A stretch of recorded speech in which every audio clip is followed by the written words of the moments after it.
Hello and welcome to another episode of Video Game Logic. Today's episode was recorded on August the 2nd, 2016. I'm your host, Gaming Psychologist, and with me, as always, with a new mic stand, Caffeine Rage. Wink. On today's show, we will of course be discussing the games that we played this week. Microsoft is facing 2 new lawsuits over the aggressive Windows 10 upgrade tactics. The Xbox One S can improve FPS by up to 10%. Nvidia settles the GTX 970 lawsuit finally. There have been some credible No Man's Sky leaks and some interesting things to come out of that.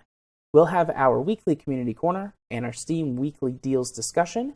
And if you haven't noticed, there are now timestamps following each of these news topics so that if you want to skip ahead to something that you might find interesting, you can go right ahead and do that. They'll be in the show notes, and if you're listening to this on at least my YouTube channel, the timestamps are also in the description below. Oh, yeah. So, Rach, how are you this week? Doing all right. I've been reinstalling everything on my primary computer, which is why my audio quality for the last week was a little bit off because I was using a notebook that was kind of dying after about hour 1. Poor thing is not exactly well powered to begin with. It's a very underpowered notebook. And recording a 3-hour recording session on it, I think was a little much. I mean, it still did it, but it wasn't happy about it. Yeah, you had some weird audio glitches, like where it would be like... Probably whenever I was tapping away from Audacity itself to go check on a node or that sort of thing. Yeah, you just skip or drop out for a second, and this past episode was really bad for drifting syncs. Drifting audio sync. So this is the only episode we've ever recorded that it took me longer than the length of the episode to edit it.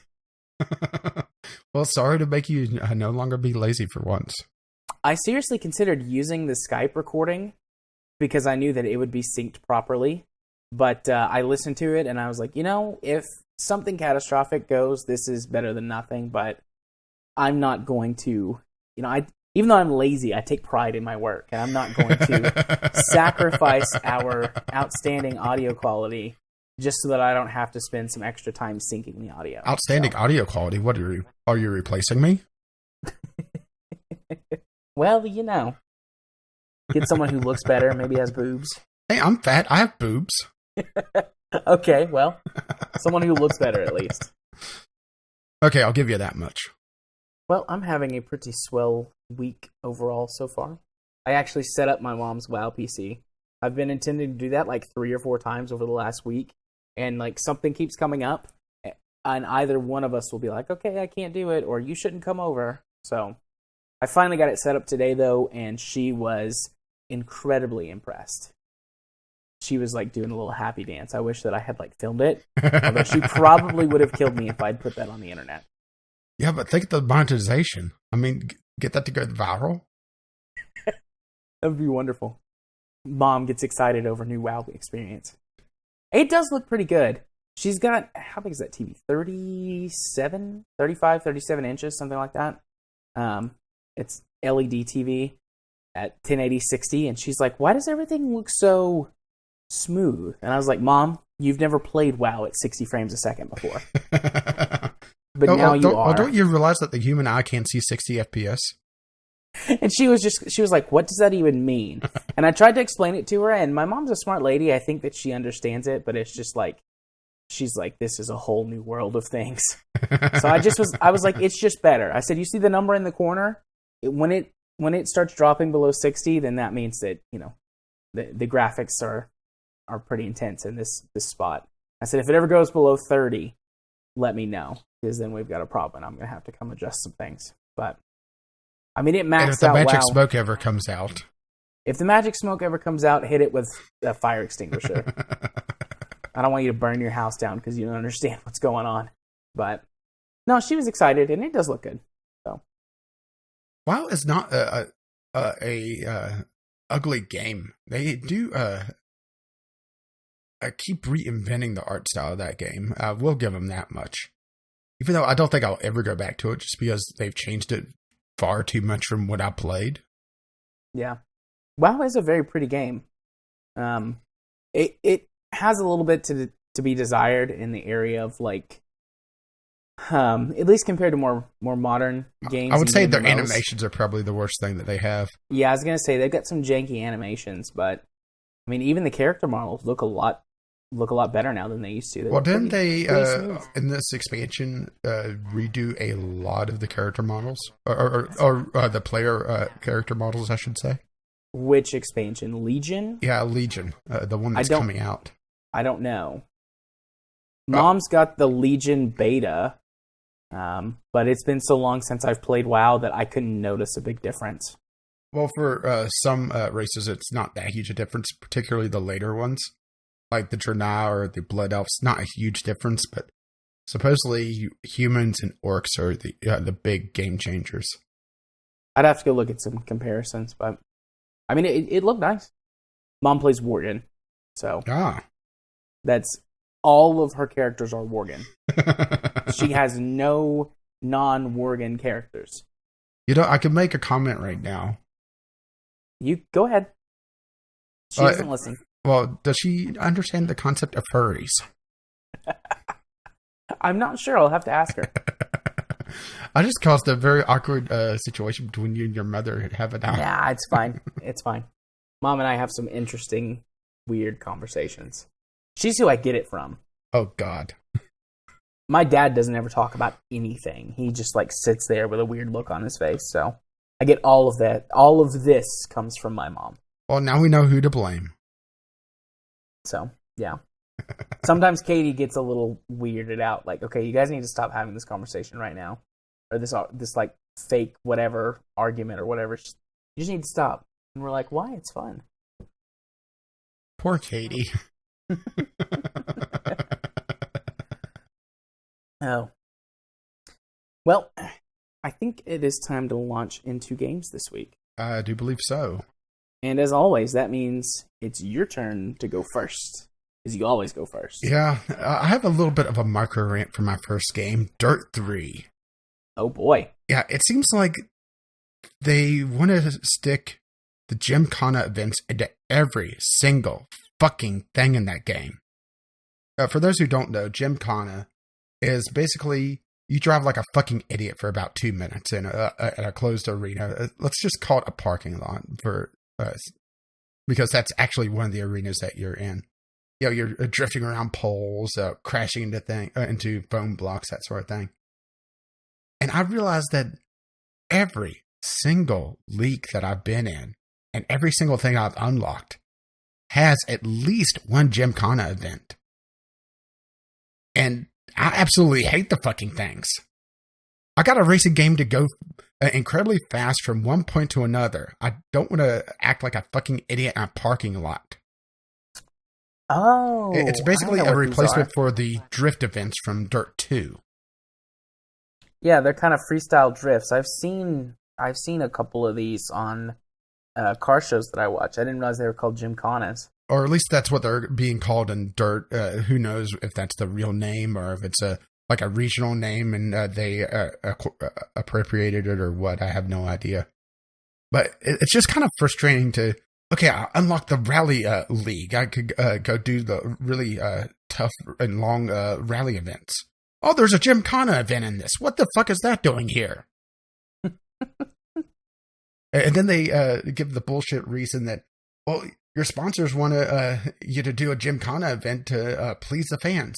Well, first of all, what sponsors?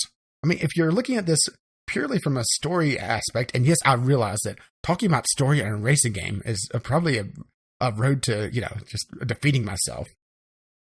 But I'm a freelance driver. I'm driving for a bunch of different teams.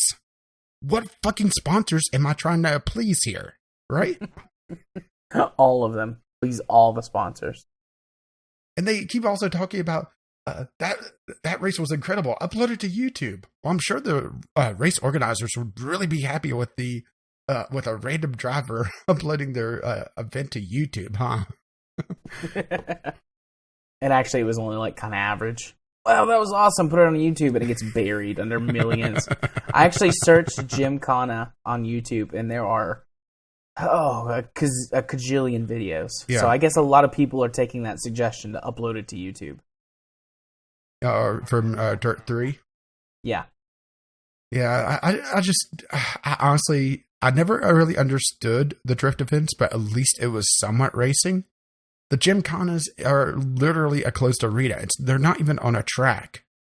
It just blows my mind that they spent so much time focusing on the Gymkhana events, and it seems like every single negative review for Dirt 3 mentions Gymkhana in some way. And now I understand why. Yep. They do look fun, though. I don't know. I suppose if they're like all over the place, they could get really old. If they're, that's the thing. Every once in a while it would have been all right. But literally every league has at least one. And it's gotten to the point where if I'm being forced to do one, I'll turn the difficulty down to minimum just to, breeze through it because I don't care about the fucking things. Yeah, I don't blame you for doing that. And it's just, there's just a lot of weird things in Dirt 3. Like, it has this thing where in order to progress to the next season, you have to complete the X Games or whatever the final event is in the season. And it has that weird disconnect of, okay, so time is standing still because I can't get a podium finish in the Winter X Games. Explain that one to me. Why can I not progress to the next season because I didn't get a podium finish in the X Games? That's pretty stupid. That's one thing that I really liked about Forza's, what did they call it? I mean, it was the equivalent of a story mode. Maybe they just call it career mode. But, if you didn't get a good finish in an event, too bad. See you next year. Yeah, pretty much. Which I thought was great. Grid did the same thing, as far as I remember. Granted, I've only really played the first one in depth. I haven't played Grid 2 or Grid Autosport. Well, if you played I also am in the same boat. I've only really played Grid. But if you did poorly enough in Grid, you wouldn't get invited to the big race events at the end of the season. It would just skip over, and it's like, all right, next season, you didn't do well enough. Try harder this time. Yeah, it's just this weird thing. And also, there's this weird disconnect whenever, I won the Winter X Games, and they're talking about me getting a podium finish. I fucking won the X Games. Well, technically, that is a podium finish. Yeah, but it's also very fucking lazy. It's so they could save some money on voice recording. It's to save some money so they can put in another fucking Gymkhana event. Yep. Now, I should say that I'm not hating Dirt 3. It's just I had this rant building up after playing it for a while, and I'm actually into the last season, which is also kind of fourth wall breaking, talking about, hey, you're entering the last season. What, are you going to kill me after this one? Yeah. Sorry, you're never going to be allowed to compete again. Was the tire just going to fly off, and I'm going to fly off the mountain during one of the rally events? I mean, that sounds fucking ominous, doesn't it? This is the last season. It's just all these little weird disconnects kind of build up, and I wanted to rant about it, and I played Dirt 3 this weekend, so it seemed like a good time to do it. Right. Well, all right. What else did you play this week? Well, I also played something a lot more fun. This is The Police. Yes, you mentioned this the other day, that it was your Sunday sampler, and this game looks really interesting, so I'm you saw, you went to the store page and probably looked at it and thought, ooh, I can't wait for Sunday now. Well, I knew it was, I'd heard of it before, so... Yeah, I've seen it on and off for a bit, and when I got the review copy, I may have done a little dance because I was happy. Nice. This is The Police. I want to call it sort of a pseudo-visual novel with a management game built into it, because there is very, very long story segments in this game. I'm talking 10, 15-minute long segments of the game just being one long story chunk. Right. And this is going to sound weird coming from me, but I don't have a complaint about this game. Wow. Are you sick? Well, I have been for the last few weeks, but No, I'm actually serious. I do see that this is not for everyone, particularly people that have problems distinguishing reality from fiction. Because I've seen some of the reviews coming out early for this game and talking about knocking off review points because of how it depicts police, and I'm not bullshitting you on that. So if you have trouble depicting the difference between reality and fiction, do not get this game because it gets fucking dark. Right. Now, I've only played a few weeks into the game. It takes place over 180 days, 6 months essentially. And I got to week 2, right at the beginning of week 3. But they've already opened up a fair amount of depth into the management side of things, where you're having to try to manage your police force and send them out on calls. And at the same time, you're also being contacted by the local mobsters to not respond to certain calls or to help them out with certain things, because you've kind of been pulled into the seedy underside of the city because your deputy was an absolute dumbass. Right. And I've really enjoyed it. It has great voice acting. The main character, Jake Boyd, is voiced by John St. John, Duke Nukem. Oh, yeah, that's nice. I got Jack Boyd. I got like a Jack Bauer vibe from that. From 24. Well, I will say that if you look at the trailer, things get a lot darker than even what I saw on the first few weeks, up to the point of torture. Yep, Jack Bauer. So it has a interesting art style. It's a very minimalist style, no faces. It's just like a silhouettes a lot of times. Yeah. But colored in, so you'll see, hair and that sort of thing. It's not just, a bunch of characters looking like Alfred Hitchcock silhouettes. Boy, there's an old reference. Yeah. But, I mean, I love the art style. That's one of the things that drew me to it. Yeah, it has a beautiful art style. The voice acting that I heard was absolutely amazing. Unfortunately, I didn't get any cutscenes in the Sunday sampler. But then again, that also doesn't mean that I ruined any of the story. Yeah. Yeah, I'm going to watch your Sunday sampler video, and then I might actually buy this. I mean, it's only $15. Yeah, once the promotion goes away, which is 10% off. Yeah, it is a very cheap game. I was expecting it to be a $20, $25 game. But it's a $15 game, and they also said that post-launch, they're going to add a sandbox mode, because right now everything is very static on how things unfold. Well, how certain events unfold, because it seems, granted, I haven't played enough to be able to see the endings, and I simply didn't have the time to get to the endings because this is a very long game. I played for 3 hours and I got to the second week, or to the end of the second week, I should say. So that should give you an idea of just how long it would take to get to the end of the game. It seems like the choices actually matter, unlike a Telltale game. Yeah. No, this looks really good. I'm excited to check it out. And the fact that you, like the most critical person I know when it comes to games, it's like, I don't have any complaints. Yeah, I'm like, wow, this must be a masterpiece. Yeah, my only thing that I said at the end of my video was that if you don't like dark stories, stay away from this. It's very dark. I love dark stories. And there's also investigations. You'll on the Steam store page, you see on one of the screenshots, it shows a bunch of pictures and like a timeline.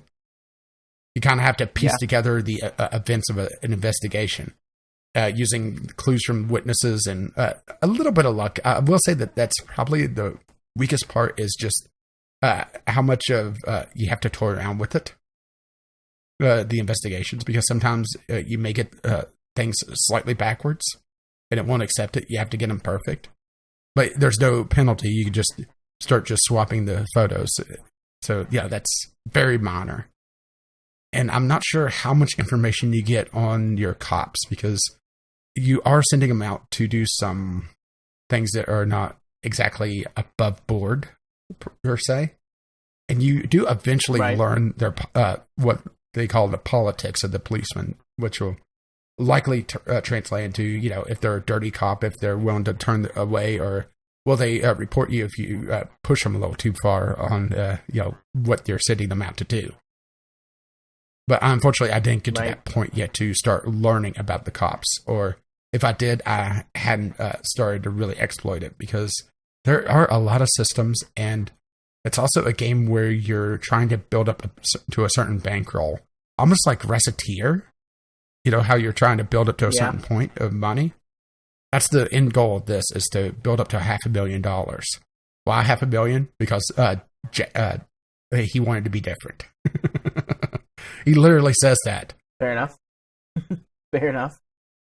But I've absolutely loved this game, and I'm tempted to do a full series on it, since I have a slot coming up that's open. And I'm not sure if I'm going to do it or not, just because it is a very, very long-form game.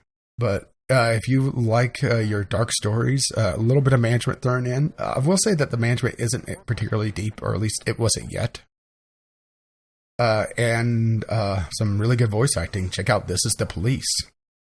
Yeah, you've pretty much sold me on it at this point. Without even watching the video. I'm going to go watch the video, just to be sure. But, I mean, you've pretty much sold me on it at this point. It is a little almost Facebook-ish, where, you know, you have the cops going out and they're unavailable for a certain amount of time. But honestly, there's really no way to do that outside of, you know, just having them unavailable as they go out and come back. And all the cops are hanging around the police station. So, the further crime is away from the police station, the longer they're going to take to get there and to come back. And it's an interesting thing. Yeah, well, I mean, that makes sense, too. It's like, oh, this crime is right next door. We'll be back. Yeah, be back in 5. 5 or 10 minutes. It's like, this crime is all the way across town. Well, we'll be back in a couple hours, Chief. Chiefy? Well, they call me Chiefy. They are not going to call you Chiefy. They're too afraid of you. Because, first of all, it's Duke fucking Nukem. Yeah. Just to give you an idea of how the voice acting is, just go listen to the trailer. He talks about before shaking his tits for the press, he likes to go see how the professionals do it. Nice. I like that. That's very Duke Nukem. Okie dokie. Yeah, it feels weird to hear me praise a game up and down, huh? No, it's good. It's good. It makes my heart tingle. Well, as long as it's not something else that's tingling. Ooh. Wink. That'll be for later. My. So we're going to go from that, a really interesting game about police and police corruption. I will say that a lot of police corruption. It is possible to play the game as a clean cop, but it's a lot easier to play a dirty cop. Oh, yeah. And that makes sense. I mean, that's how it works in the real world. And why there's so many dirty cops. Yeah. It's easier to get $500,000 if you're selling cocaine than it is just to, you know, get a few bonuses for busting some criminals. Okay, well, anyways, like I was saying, we're making a hard transition from that to Neko Atsume Kitty Collector. Oh, God. Because that's the first game on my list. So this week for me in games was mostly more of the same. We've played War Thunder a crap ton this week. I played some Earth Defense Force and a little bit of Anno. So, I mean, I can't keep putting those games on the list. They don't have constant development like some of my other games that have been repeats. Well, that hasn't stopped you before. Yeah, that's true. But I did check out a couple of new mobile games this week. So Neko Atsume, and I'm just going to refer to it as that instead of calling it also Kitty Collector. Or you could just call it Kitty Collector. Because I know Neko does mean kitty or cat. So, but I like Neko Atsume better than Kitty Collector. I wonder if Neko Atsume means Kitty Collector. Actually, I'm trying to get a translation now. Yeah, I'm going to Google Translate. I think it does mean cat collector. So it's does. Cat collector, kitty collector. That's wonderful. I love that. Okay. But anyway, so Neko Atsume, you are someone who likes cats, and you put food out for cats and little toys for them to play with, like balls and scratching posts and stuff like that. And then you leave the app, and you come back later and you check on it and see if any cats have came to eat your food. So you're just putting out for stray cats. Pretty much. And the cats, though, they bring you presents. Also, like dead mice? They bring you fish, and sometimes they bring you golden fish, which golden fish are the premium currency that you can spend money on, but you get it from the cat. I just love on this one screenshot how they lovingly render the butthole of the cat. They do that. Yes, they do absolutely do that. Well, don't you know that's the most important part of a cat? And we'll show it to you if the cat likes you. Absolutely. But there's different kinds of food, different kinds of toys, and I don't know how many different cats there are. But, I mean, the goal of the game is to collect a record of every single cat that's been there. It's very much like Pokemon Go, except you don't have to go anywhere. You just have to sit. Well, you're kind of selling me on this now. It's a lazy man Pokemon Go. It's a very lazy version of Pokemon Go. And you just get a little record book and it shows how many times the cats have been and which ones you have and which ones you don't. And some of them are more rare and require like special food and special toys. And you get bonuses if you come back and check on the app while the cats are there playing with the toys as opposed to just if they've been and left you presents. And apparently have like signed some sort of logbook that they've been there or something because, I mean, if I'm gone, I don't know how I know which cats came, but... I mean, that's literally all there is to this game. It's kind of silly and kind of cute. So it's basically a training for being a crazy cat lady. Yeah, pretty much. Pretty much. And I like it. I open it up and there's little kitties there, and I'm like, oh, kitties, they're cute. Because I really love cats, but I'm allergic to cats. So in the real world, I can't have cats. And I'm like really badly allergic to cats. Yeah, well, I do love my cats, but where I live now, I can't have pets, so... Sad day. But so yeah, I mean that's all there is to say about Neko Atsume. Yeah, this does remind me of a game that I was excited about from Edmund McMillan called oh shoot, now I'm blanking on the name. It was essentially Animal Crossing with it was Eugenics, that's the name of it. I had to think about it for a moment. It was Animal Crossing / Crazy Cat Lady Simulator, where you bred cats and actually would have them fight one another. Interesting. Unfortunately, it's been put on the back burner so they can make another fucking Super Meat Boy game.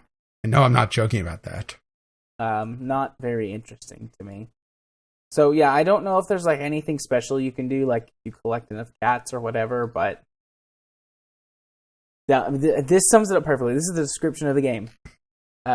Playing Neko Atsume Kitty Collector is as easy as 1, 2, and that's it. Step 1, place playthings and snacks in your yard. Step 2, wait for cats to visit. That pretty much sums up the whole game. Step 3, call animal control when the trash pandas show up. So, yeah, that's Neko Atsume. And then the other game I played this week is Anno 2205 Asteroid. Oh, there's a shock. It's a little companion app to Anno 2205.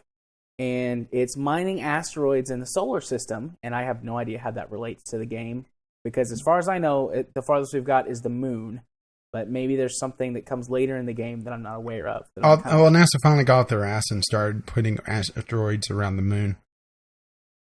Well, that was actually a plan for quite a while for NASA to capture an asteroid. Yeah. I am aware of that. So, I mean, it's very much like, I mean, it's just a matching game. It's not exactly match 3, because it's one of the ones where you like draw a line between as many matching things as you can, so you can get 10 or 15 or 20 of the same thing, and you get bonuses for more. Yeah, but it feels very much like Candy Crush, in the way that its levels are laid out with like the little things that kind of like will split up the little minerals you have to mine and all this other jazz. I mean, it's honestly not very good. It's kind of boring, but you can get so many rare resources from this app and transfer them to your main game via your Ubisoft account that it kind of breaks the rare resources of the main game, which sucks on the one hand, but on the other hand, it's like infinite money because I just like sold all of the extra stuff. Like normally, well, in the course of playing, so it's a cheat. The main game, pretty much. In the course of playing the main game for like 15 hours, I I got roughly 500 of one of the rare resources. In the course of playing the app for 10 minutes, I got 500 of the exact same rare resource. So, and that part's kind of broken, but it's okay. And I bet they want you to do all the in-app purchases as well. Oh yeah, there's tons of in-app purchases, and I don't know why I would ever purchase any of them. Because even if I can't get the higher level rare resources, because like the rarer you go up the chain, because there's multiple rare resources that in the main game become. I mean, in the main game they become more and more rare because it's like the rare resources from the moon are much rarer than the ones from like the temperate environment, which is like the most populated one on Earth. So, but it's like I don't know why I would do that because I can just mine a bunch of the other rare resources, transfer them to the game, sell them for cash, and then buy the rare resources from the in-game sellers. They're hoping that you won't think of that. Well, I've outsmarted you, Ubisoft. Well, to be fair, that doesn't take much these days. Yeah. I mean, it's really just like a mashup of 2 or 3 match 3 games with a very vague Anno kind of paint job thrown over the top of it. And that's about it. It's not very fun. It's not very interesting, but it does help make the main game a little bit easier. So, I'm playing it here and there. And that's it. Those are the only 2 new games I played this week. Sheesh, I had more to talk about in my rant about dirt. You did. I told you I might get 10 minutes out of both of my games. I thought you were joking. But I was not joking. I was spot on too. Then again, I didn't look at Cat Collector, Kitty Collector. I think I'm going to call it that from now on. Not really, because Neko Atsume is still a really fun phrase to say. Well, that's just because you don't know Japanese. I bet it's very boring, and they'd rather call it Cat Collector. Probably. Or Kitty Collector. They don't speak English. All your base are belong to us. That kind of reminds me, I got some really fun English on my headset that I got. Fun times. Yeah, maybe I should read at some point. Read at it. What are you going to read it? Another owner's manual that's in proper English? Yeah, I'm going to teach you English. Like. Oh, that's scary. Okay, well, with that out of the way, this is why we have 4 news topics this week. Microsoft is facing 2 new lawsuits over their aggressive Windows 10 upgrade. Yeah, so do we pause here while you do the cha-cha? Doing a happy dance. I really am. If I had a webcam, you would laugh at me because of how stupid I look doing the happy dance in my chair. Almost as stupid as my mom's happy dance about WoW. Quick, record it. Put it on YouTube. That was amazing. Put that footage on YouTube. So, some people have been suing the Microsoft over the Windows 10 forced updates. The first suit was filed in the U.S. District Court of Florida. I wonder if Florida Man's involved in this. Florida Man, which it alleges, and I'm just reading this directly so that I don't missay anything. It alleges that Microsoft's Windows 10 upgrade prompts violated laws governing unsolicited electronic advertisements, as reported by the Seattle Times. This suit also says that Microsoft's tactics are against the Federal Trade Commission's rules on deceptive and unfair practices, and they absolutely are. Because, as anyone who has upgraded to Windows 10 and was like putting it off for a while without turning off the automatic updates like I was, and just pressing the close button, they changed, or the X to close the window. They went in and they changed the X to be the accept button for the update. So part of me thinks, maybe I'm looking at more just incompetence instead of malice, and thinking that they screwed up somewhere and did that. I don't know. I think that it was malice. It might be incompetence, but all of the other evidence points to malice, and so I think that it was malice. I don't think it was malice. I think that they genuinely thought that they could get away with it. Like they were too big. Yeah, sure, because Microsoft has never been sued before and lost. Yeah. I mean, they got sued for, if I recall correctly, Windows Explorer. Or not Windows Explorer, Internet Explorer being installed on PCs.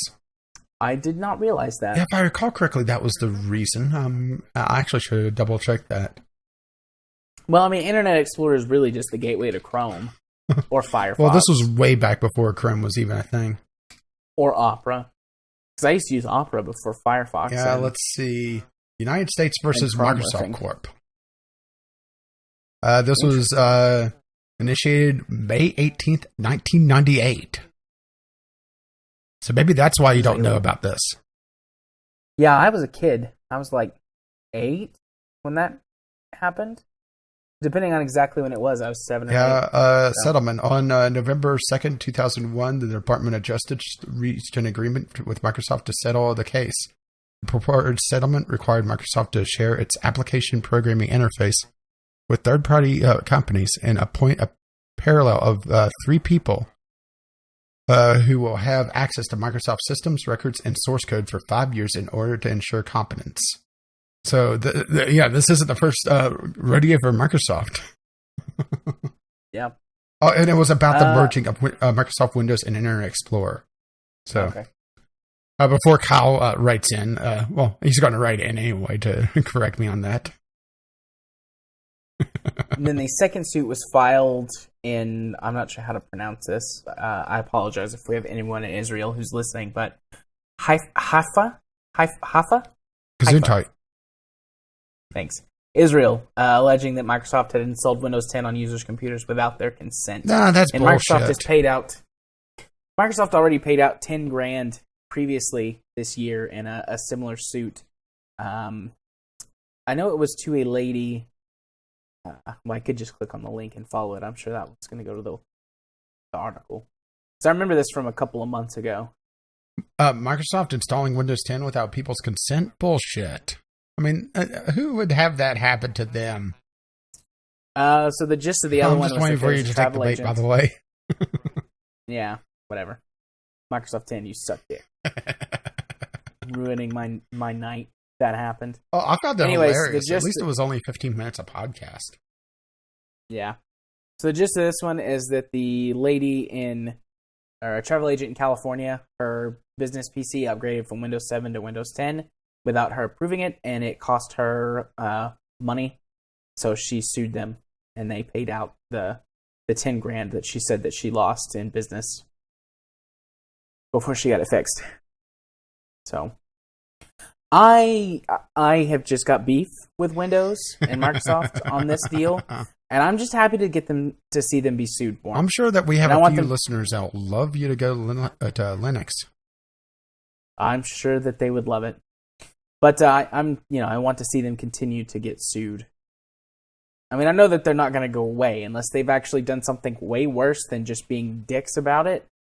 They won't get in so much trouble. There was actually a lawsuit in France that's not related to this about Windows 10's privacy concerns.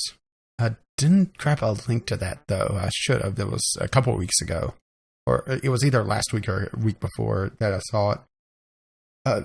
Basically, just talking about how much information Microsoft actually collects with Windows 10 if you don't go in and turn off those features. I use features in sarcasm quotes, by the way. So there is a lot of stuff going around about Windows 10, and it just proves the old adage. If something is free, you're the product. Yeah. Yeah, I definitely went in and turned all of that stuff off. Yeah, there's actually a program from the Spybot guys that turns off a lot of extra stuff. Oh, that's nice. I should look into that just for quick and easier. Well, and the thing is that it runs in the background on every restart. It redoes those settings because Windows 10, at times forgets about those settings. It just, sets them back to the default, which means they're transmitting again. Actually, Windows 10 does that with other settings sometimes. Yeah. Too. I think that one is incompetence, not maliciousness, because there's quite a few settings that I've seen reset on my PC a couple of times. Yeah, and Windows 10 does some weird things for me. On my notebook, I actually have to turn it on and close the lid and reopen it to get it to show the screen. That's weird. Sometimes on my notebook with Windows 10, the desktop just won't load. I never had that problem at all, ever, in Windows 7.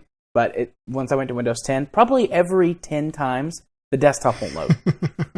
It'll just be a black screen with the start button down in the bottom left-hand corner and Cortana's little thing saying, "I'm Cortana, ask me anything." Fuck you, Cortana.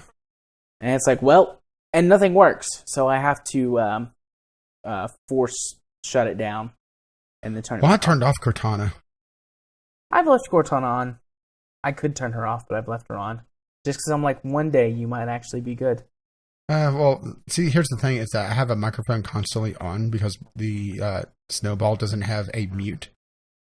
So I much rather not have Microsoft listening into me 24/7. I mean, granted, it'll just hear me say "fuck" a lot, but that's beside the point. Yeah. Okay. So now that I've got that out of my system, you want to actually talk about a real news topic? Oh, well, it's just, they were pushing the updates up quite a bit towards the end. I think you upgraded quite a bit before me, so you didn't see just how crazy it got towards the end. Yeah, because I upgraded my laptop in December, and my desktop 2 months ago. Yeah, see, my desktop I didn't upgrade until like a couple days before the end date. And actually, I had at one point a complete blue screen telling me that you only have a couple days left before the deadline. So, and it kind of freaked me out at the time because, went to the bathroom, came back and saw a blue screen. And that's usually a bad thing. Usually that's not good. And it's like, oh, fucking Windows 10. And also the last week, they had a complete countdown. Like it was a doomsday clock and my computer was going to explode or something if I didn't install Windows 10 before it reached 0. I mean, granted, my computer nearly exploded anyway, but that was due to just me missing a cleaning day. Yeah, your computer. My computer it was like my YouTube channel. It lost some fans. It's actually a pretty good pun. I like that. Okie dokie. Well, let's move from one Microsoft news topic to another one that's actually more relevant to the show. Okay. The Xbox One S has a performance boost. They upclocked its GPU. Yeah, got some overclocking going on, so that means it's going to cook itself to death, right? Yep, it's from 853 megahertz, which was actually a slight overclock from the original processor, or the original GPU specs, which were 800 megahertz. And now they've overclocked it again to 914 megahertz. Boy, I can't wait till someone has a baked potato in their hand. So, I mean, this is actually pretty good. I was not expecting to see any performance increase at all. I will say this was surprising as well. I think I was in the same boat. I was expecting them just to make things smaller, a little bit more compact, maybe make it so it's a little bit more stable because there has been some people complaining about a little bit of stability with the system. Yeah. But a performance increase was surprising. I might have expected an efficiency increase, less power, that sort of thing, but not a performance increase. So we said 10%. I think that's kind of an average. Yeah, across all games. Some games were showing upwards of nearly 15% FPS, which the thing is that 15% of somewhere between 30 and 40 FPS is not a lot. No, that's not a lot. Which game is this? The car game that is almost 60 FPS? I'd have to go look at the article again and pretend I know what Xbox games are. I don't think it's Forza. It might be. I don't think it is. Oh, there you go. Although it's in third person. Well, the rain makes it not be one of the mainline Forza games, but I don't know. Whatever. It's a racing game. It goes vroom. Yeah. It went from 48 FPS to 55 FPS because it is a game that has the frame rate unlocked, which is rare on consoles. But the more important and I don't know if I would say impressive, but the better thing is that certain games that were having nasty frame rate dips, couldn't even manage a steady 30, are able to hold either a steady 30 or closer to a steady 30 than they could before. Yeah, that's nice. the big thing. It's not the FPS increase, because honestly, the FPS increase on a lot of games, just looking through this, is very minor. A lot of the times, it's the fact that this FPS or this power increase, the overclocking, makes it so that the console doesn't dip well below 30, because that's been a huge problem for the Xbone. Yeah. It is. It's been a problem for both consoles, but in particular the Xbox, just because it is weaker than the PS4. Is the One S now more powerful than the PS4? I'm actually not sure on that. Theoretically, when the Xbox, the on-paper numbers, before you actually took real-world performance into consideration, the Xbox One wound up being around 25% weaker than the PS4. Yeah, so this one put it close to it. It'd still be a bit below it. Yeah. So at least in theory. Yeah. Once again, on paper, it doesn't really matter. What really matters is actual gameplay and actual benchmarks. And just saying that they overclocked the CPU, or not the CPU, the GPU from 833 megahertz to 941, or sorry, 14. They wish it was 41. Yeah. That's not a lot to really go by. What really matters is the numbers. And talking about how there's higher performance and less tearing and stutter during the troublesome mobile machines, or sections, and Arkham Knight, which is just a horrendous optimization across the board. Yeah, it didn't run well on anything except PS4. Yeah. And that game was super optimized for PS4. And it shows. Yeah, and a matter of fact, on some of these, it's not a lot of improvement, because they were talking about the re-release of Alan Wake American Nightmare, not seeing a huge increase. But then again, Alan Wake does a lot of lighting effects, so it may not just be the clock speed that's doing the legwork here. Yeah. So, like we said, I was really surprised to see this, and I'm not going to buy one. Yeah. I might. No, not here either. I may consider a Scorpio. Mm-hmm. Maybe. I doubt it, but maybe. And this doesn't make me want to buy an Xbox One S any more than I wanted to buy one when they announced it at E3, which is 0. But if I was someone who was still holding on to the last generation of consoles and was considering whether or not to jump in at this point, that's enough to make, it's like, well, this game wasn't stable and now it is. Well, here's the thing is that, okay, we saw this upgrade with the One S. What is going to happen when the Scorpio comes out? Are we going to see another FPS boost, or are we going to see that focused on just trying to get 4K to work? Well, that was something that I think we've been interested in. Yeah, they have talked about how the Scorpio is going to be focused on 4K and not improving power. But then again, they didn't say anything about the One S improving power. Right. And, well, one of the things that we were speculating about was, is the performance improvements on the Scorpio going to have a positive impact on these older games, which have been designed to work around it looks like that Xbox may be One's a yes. standards. And it looks like that may be a yes, yeah.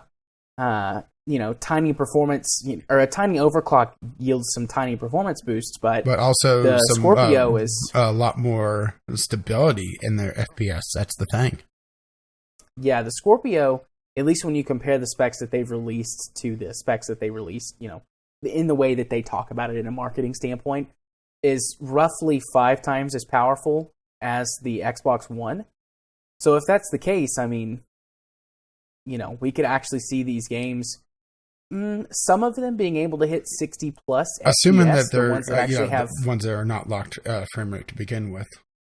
Yeah, the ones that have an unlocked frame rate, we could see them shoot above 60 FPS.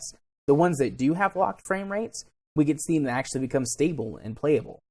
Like Fallout 4, which is nigh unplayable on an I've Xbox seen One. some footage. As is Far Cry 3. I've seen some footage of Far Cry 4, or sorry, not Far Cry 4, of Fallout 4, and it just grinds to a halt at times. Yeah, it looks rough. So that game is, nigh unplayable on But it has Xbox mods. One. Yeah. Nigh unplayable with mods. Which probably, I don't know. I wonder if the mods could actually fix the Most likely performance not, or fix... because I imagine that they're very limited on what the Xbox Ones could do. True, they might be able to trim down some stuff, though, and streamline the game. Kind of graphical degrades, which is interesting. Mod your game to look worse, but that would make it run better. Well, that's not a new thing. In a console environment. Yeah, that's true. But anyways, so these games that are nigh unplayable might actually be playable on an Xbox, which is fascinating to me because, consoles have always been very closed environments, partly due to the nature of the way that technology used to be, or used to work, when the internet wasn't a thing. And you had to blow your console in order to play a game. Well, you got to make it feel good. So now it's really, we've been making this argument. Well, I've made this argument before. The latest generation of consoles are just PCs, really weak PCs in cookie cutter boxes.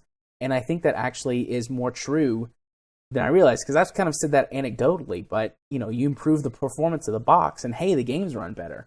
And that's not something that's really happened before, to my knowledge. A PS1 game doesn't run better on a PS2 than it did on PS1. Sometimes it works the other way around. Same thing goes from PS2 to PS3. The different iterations of the Xbox 360 and the PS3 made no difference in game performance.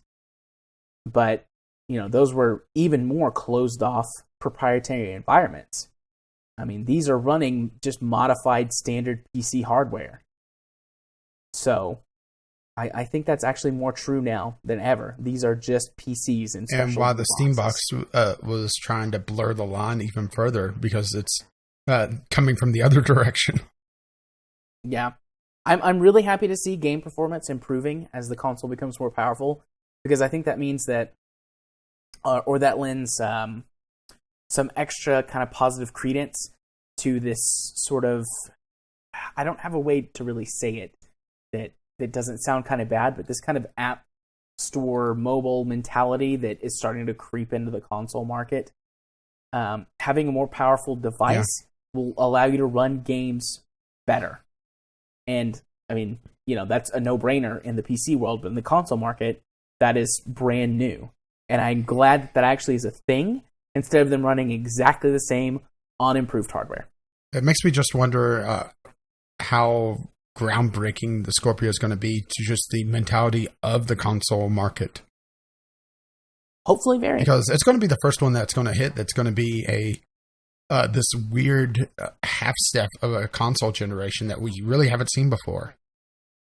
We've seen hardware improvements in terms of size and efficiency, but not really power, even with the Xbone S. No, in the past, every time that's happened, it's the hardware revisions have been minor in the case of the last generation. Or removing unnecessary things, or the first version of the PlayStation had a expansion port that was removed in later reversions. Yeah, the original PS3 had every port, everything known to computing at the time. It had it, and I thought that was pretty cool. But they did remove it in later versions. The Xbox 360, the only real improvements they made to that system, aside from things that made it not explode every 3 seconds, were hard drive improvements. Larger hard drives, faster hard drives, which were interchangeable on the system. And that was the only improvement that they made to it throughout its lifespan, other than, like I said, reliability stuff. But before that, every hardware revision was either some kind of add-on, like Sega CD, for example. Or what is it? What was it? The X32. Yeah, the X32. Which honestly, there was only a handful of games that played on it. I will say though that it was an improvement for some games. Like I remember 2-player Sonic actually was a lot more playable with the X32 because I actually got one as a clearance item from Walmart for like $5. Wow. Fancy. I mean, granted, it looked like this giant tumor sitting on the top of my Genesis, but hey, they look funny. Well, to be honest, Sega always had some weird design on their consoles to begin with. Yeah. But so yeah, either you had these little hardware revisions that came as add-ons back in the old days, or just little interchangeable things in the more modern era, or if you had a really big hardware improvement, that was just your next console. Yeah. That was your next generation of consoles. So to see this happen, I think is a good thing. It kind of streamlines this market because it removes some, not all, but some of the backwards compatibility issues that we've been facing, because it standardizes the platform as opposed to having a complete change every time a new piece of hardware comes out. I just wonder how the market's going to handle it when the Scorpio and whatever the next version of the PlayStation 4 is going to be, because this is a brand new world. Even the Xbox S, this is simply unheard of, as far as I've known. Yeah, I mean, to my knowledge, this is groundbreaking in terms of the console world. Like, hardware performance actually makes the games, or hardware improvement actually makes the games run better. And, not counting some weird crashing issues that I think the early Nintendo had some. It was the connection between the cartridge and the console. They completely revamped it from the old gray box to the top loader. Mm-hmm. And that improved the stability of some games because it was a little bit iffy at times, if I recall correctly. Yeah, I remember on the original NES, you'd have your stack of quarters, because once the little, I think it was a spring that it wore out that held the games like 100% against the pins, and then they wouldn't read, so you had to take quarters. And the more the spring wore out, the more quarters you had to put in to fill the gap. It was simulating the arcade experience. Yeah. But one stack of quarters would let you play your game forever, so not quite a simulation. Yeah. Well, see, the thing is that someone comes in and steals the quarters at night. You just get another stack. You could use pennies. It just took more pennies because quarters were thicker. But okay, well, I think that's pretty much all I have to say about that. Thank you, Forrest. Looking forward to when the Scorpio actually comes out now. I mean, I was like, oh, this is going to be neat, but now I'm actually kind of excited for it to see how it all works out. Yeah, it's going to be an interesting thing to just see where everything goes, just because we're in a brand new world now. A whole new world. I thought you said you were going to do that anymore. New fantastic point of view. I lied. Okay. Well, let's go talk about the GTX 970 lawsuit that feels like it's been going on for forever. Really. Welcome to the PC portion of the podcast, by the way. Yeah, welcome to the PC portion of the podcast. So, some time ago, do you know how long ago it was that this lawsuit actually started? I have no idea. It seems like it's been from the beginning of time. It seems like it's always been going on. I've been hearing about this for at least a year. That's about as specific as I can get. I think it's been longer than that. Let's just do a quick Google search. February 2015. All right, so February 2015. So it's been over a year. At least that's what I found on Wikipedia. In February 2015, a class action lawsuit alleging false advertising was filed against Nvidia. That's been almost a year and a half. So forever in computer terms. Yeah, forever. It's been almost as long as one cycle of Moore's Law. Yeah. Okay, but anyway, so over a year, this lawsuit has been going on. If you are unaware, the GTX 970 was launched with, and I'm doing air quotes, 4 gigabytes of VRAM. Technically, this was true. Yeah, they were true. Technically correct, which, while that is the best form of correct, isn't always what you want the consumers to be relying on. It's not the legally binding form. Yeah. It had 3.5 gigabytes of VRAM that was at the specs that the card was advertised. And then it had a second block of 512 megabytes. That was slower. That was slower and less powerful, which anyone who's ever done multiple GPU setups knows that the GPU that is weaker or the GPU that has less VRAM, or both, depending on what kind of setup you're doing, is the limiting factor. So the GTX 970, when it launched, was only able to utilize the speed of the 512 megabyte block for its entire 4 gigabytes. Yeah, and also because of how the VRAM was split up, it caused some issues with games as well, because it would see 3.5 instead of the extra half. And it was just a real mess with some things. And that wasn't the only thing. According to the article, they also talked about how it was advertised to have 64 render output processors, but only had 56. And claimed it had 2,048 kilobytes of L2 cache, but it only had 1,792. So basically 2 megabytes, and it only had 1.8 megabytes. I was not aware of the second two parts. I was only aware of the VRAM. They eventually, well, I don't know, eventually. I know that they fixed it in drivers to make the GTX 970 properly utilize the 3.5 gigs. And I think now it's advertised as a 3.5 gigabyte video card. So they never did get the whole thing working properly, I assume. But yeah, this is an interesting lawsuit that I've been following. Yeah, and every one that purchased a GTX 970 will get $30. Of course, with this Nvidia advertising this, you're only going to get 25 at the end. And I'm sure I'm not the only one that's made that joke. And you also have to remember to apply to get the $30, because they're not just going to send it to you. Newegg has actually been sending out emails to everyone that's bought this card, so that is good on Newegg, and I buy from quite a bit when I'm buying computer parts.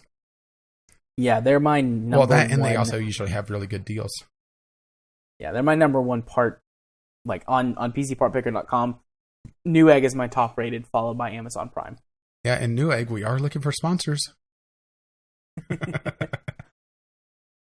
Let's see. It looks like some versions of the 970 are advertised as 4, and some of them are advertised as 3.5. Yeah, maybe they did a hardware revision that fixed the split RAM, which is possible. Yeah, they might have done that. Also, there's a ton of different versions of this. Perhaps some of the aftermarket revisions fixed it, where maybe the reference cards did not, or vice versa. Yeah, or vice versa. Who knows? So, it's just, I don't know. It's one of those weird things that companies do. I don't know if they thought they could have got away with it. I don't know if they thought they worked it out beforehand, and then it just didn't work like they thought it would, or what. Because, NVIDIA is not an incompetent company, unless you want to use Shadowplay, in which case, good luck with that. But or if you're an AMD user, then they look like an incompetent company whenever a game's using GameWorks.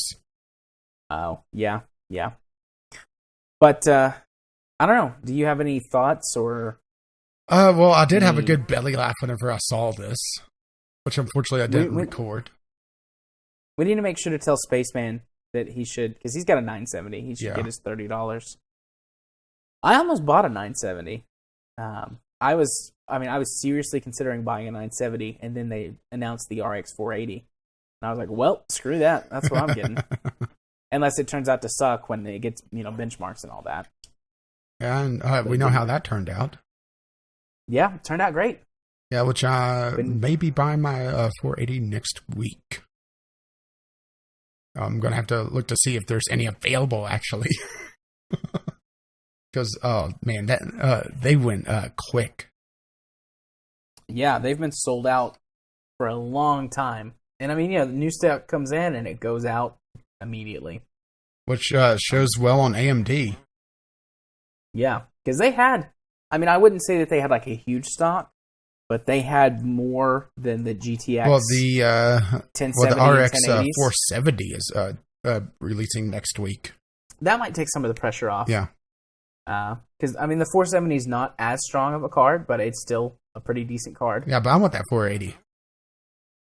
Yeah, I don't blame you. I mean, the 480 is supposed to be their mid-range card with the high, or with the enthusiast cards releasing later this year. Yeah, which honestly, can't really afford enthusiast level cards for a lot of things. Yeah. And honestly, the 480s, right in the sweet spot of where I need. Looks like on Newegg, the 480s are sold out, unless you want to buy a couple of the special edition cards that are like $400 plus. And then on Amazon, they are completely sold out, unless you want to buy from a third-party reseller for $350 to $400. Yeah. Basically, it's just I have the money now, or will have the money, and it's just going to be wait and see. And also, as the third-party coolers come out, it's going to take pressure off as well. Yeah, which those are starting to roll out too. There's a few that exist already. So, hopefully you and also for any listener who might be interested in a 480, hopefully they start coming back into stock soon. I mean, I just got really lucky and found them before they went out of stock again. Because it was like maybe an hour after I actually bought it that I went back to check on it, and they were sold out again. Yeah, it's just going to be eventually me catching on. Gotta catch them all. Gotta catch them all. Bro, graphics card. That actually works. Yeah, it does. Okay, well, the 470 discussion was shorter than I thought it was going to be. Just, I don't know. Just, hey, here's the lawsuit. Here's what's happening. Yeah, I have a feeling this is going to be a short episode. I don't know. We'll see. We may have to dive into the general topics list. We'll see. We'll see where we're at when we get done with this. Okay. Well, let's talk about No Man's Sky. No Man's Sky, the white whale for a lot of people out there. Yep. I'm still excited for No Man's Sky, but I am in no way going near the purchase button until I actually see like confirmed footage, reviews, all of that stuff, because I've got a better idea of what the game is based on this leaked footage and then some kind of deep diving I've done on like the No Man's Sky subreddit and stuff. Yeah. But I still am the thing is that you need some tinfoil to get into the No Man's Sky subreddit, because boy, there's been a lot of conspiracy stuff going on there. Yeah. I mean, crazy stuff going on. Yeah. Because there's still some really important points we don't know. Like, what is the actual point of the game? Like, exploration is definitely a huge part of it. I mean, if you've only casually seen a couple of things about No Man's Sky, you know that exploration is pretty important. But it's like, what's the point of it? Yeah. What's the point of the exploration? Well, that's where all the leaks start coming in, because someone with fuck you money bought a leaked copy of this game for just shy of $1,300. Yeah. And he put out a 28-minute uncut footage of his starting planet. And he talked about doing more, but I've never been able to find a follow-up video, so he may not have done it. He may have gotten sued out of existence.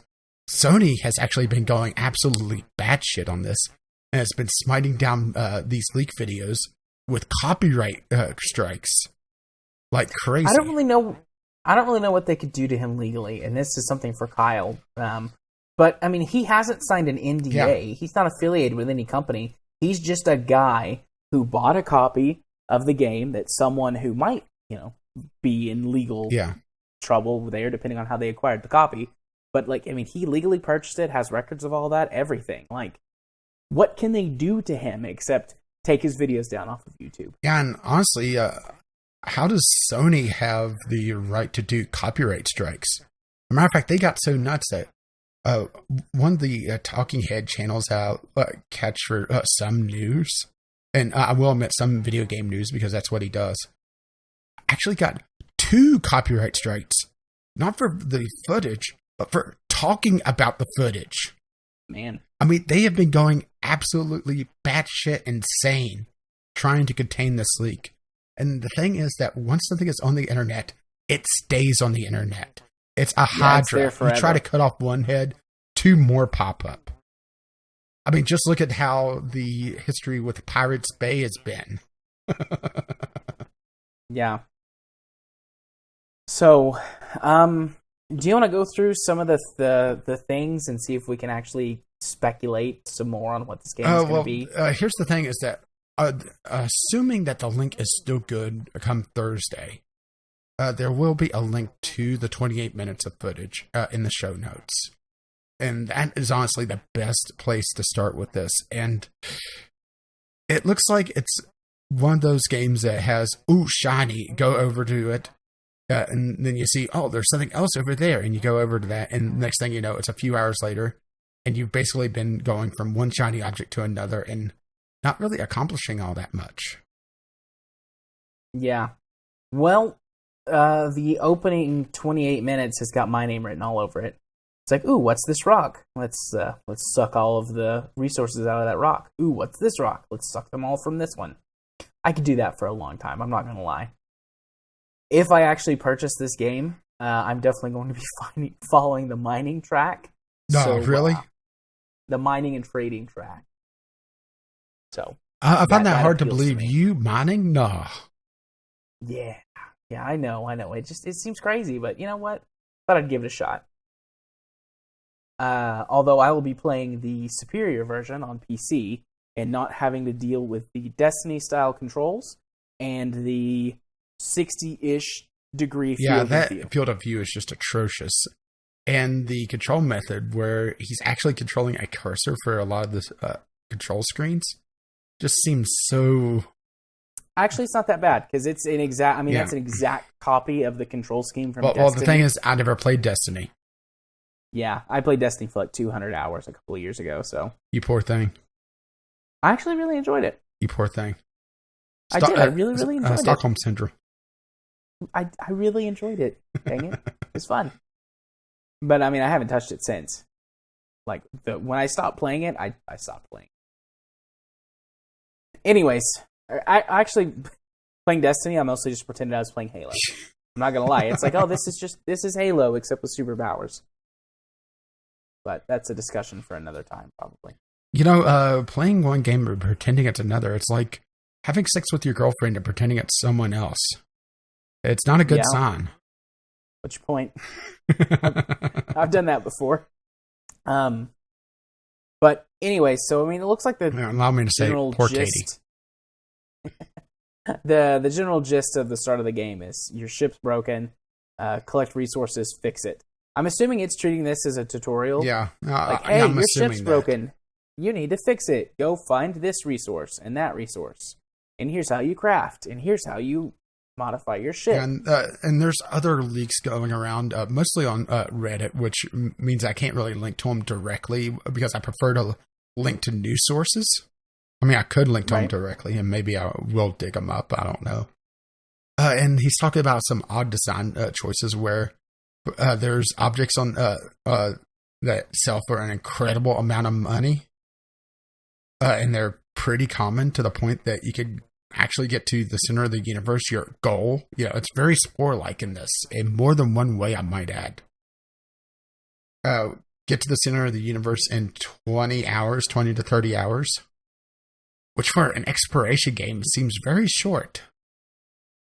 Well, yeah, I suppose. At the same time, though, 20 or 30 hours to complete a game is not, you know, I mean, there are definitely plenty of games that are longer, but that's not too shabby. Yeah, it's not too shabby, but then you have to consider the genre, and also, is there any of this game that is actually handcrafted, or is it all procedurally generated?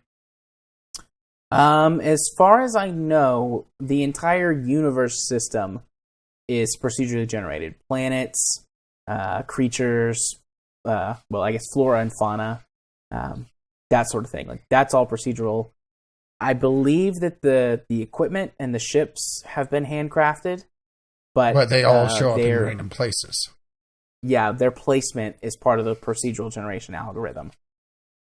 So, I mean, aside from the actual models and things like that, as far as I know, the entire game is procedurally generated. Which feels a little odd that you could just blow through the game that quickly with so much procedural generation. Well, I mean, they may have to make some tweaks to it, because this game hasn't had a beta period to test some of that stuff. Actually, it should have by this point. considering everything. Yeah. That's the thing, is that beta doesn't really mean a hell of a lot these days. Well, I know, but there are the occasional actual beta, and this game definitely needs one. I mean, at this point, it's too late. The game comes out next week. Next Tuesday. Yeah, next Tuesday. So, at this point, it's too late, but it needed one because you can tweak the procedural generation algorithm. If they had a beta, even a closed beta, then information will get out and the developers will start whining about it on Twitter. And I'm not shitting you there. There was a developer, and I need to go find this guy because I've heard third hand about just complaining about the leak and talking about how it's going to ruin the game for so many people. Yeah, having information in the hands of your customers is going to ruin things. Think about this. I think I remember that. We actually talked about that on the show a few episodes ago. Yeah, how they're deliberately withholding information.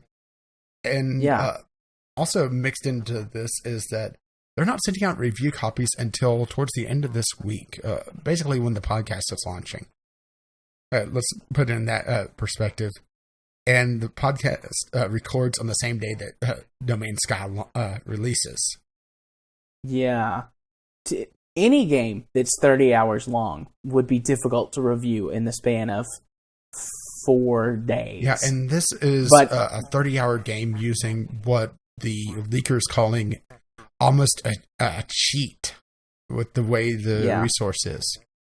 Yeah, I would call that an exploit, which I'm sure that they will go in and change that because they don't want people finishing the multi-thousand-hour game in 20 or 30.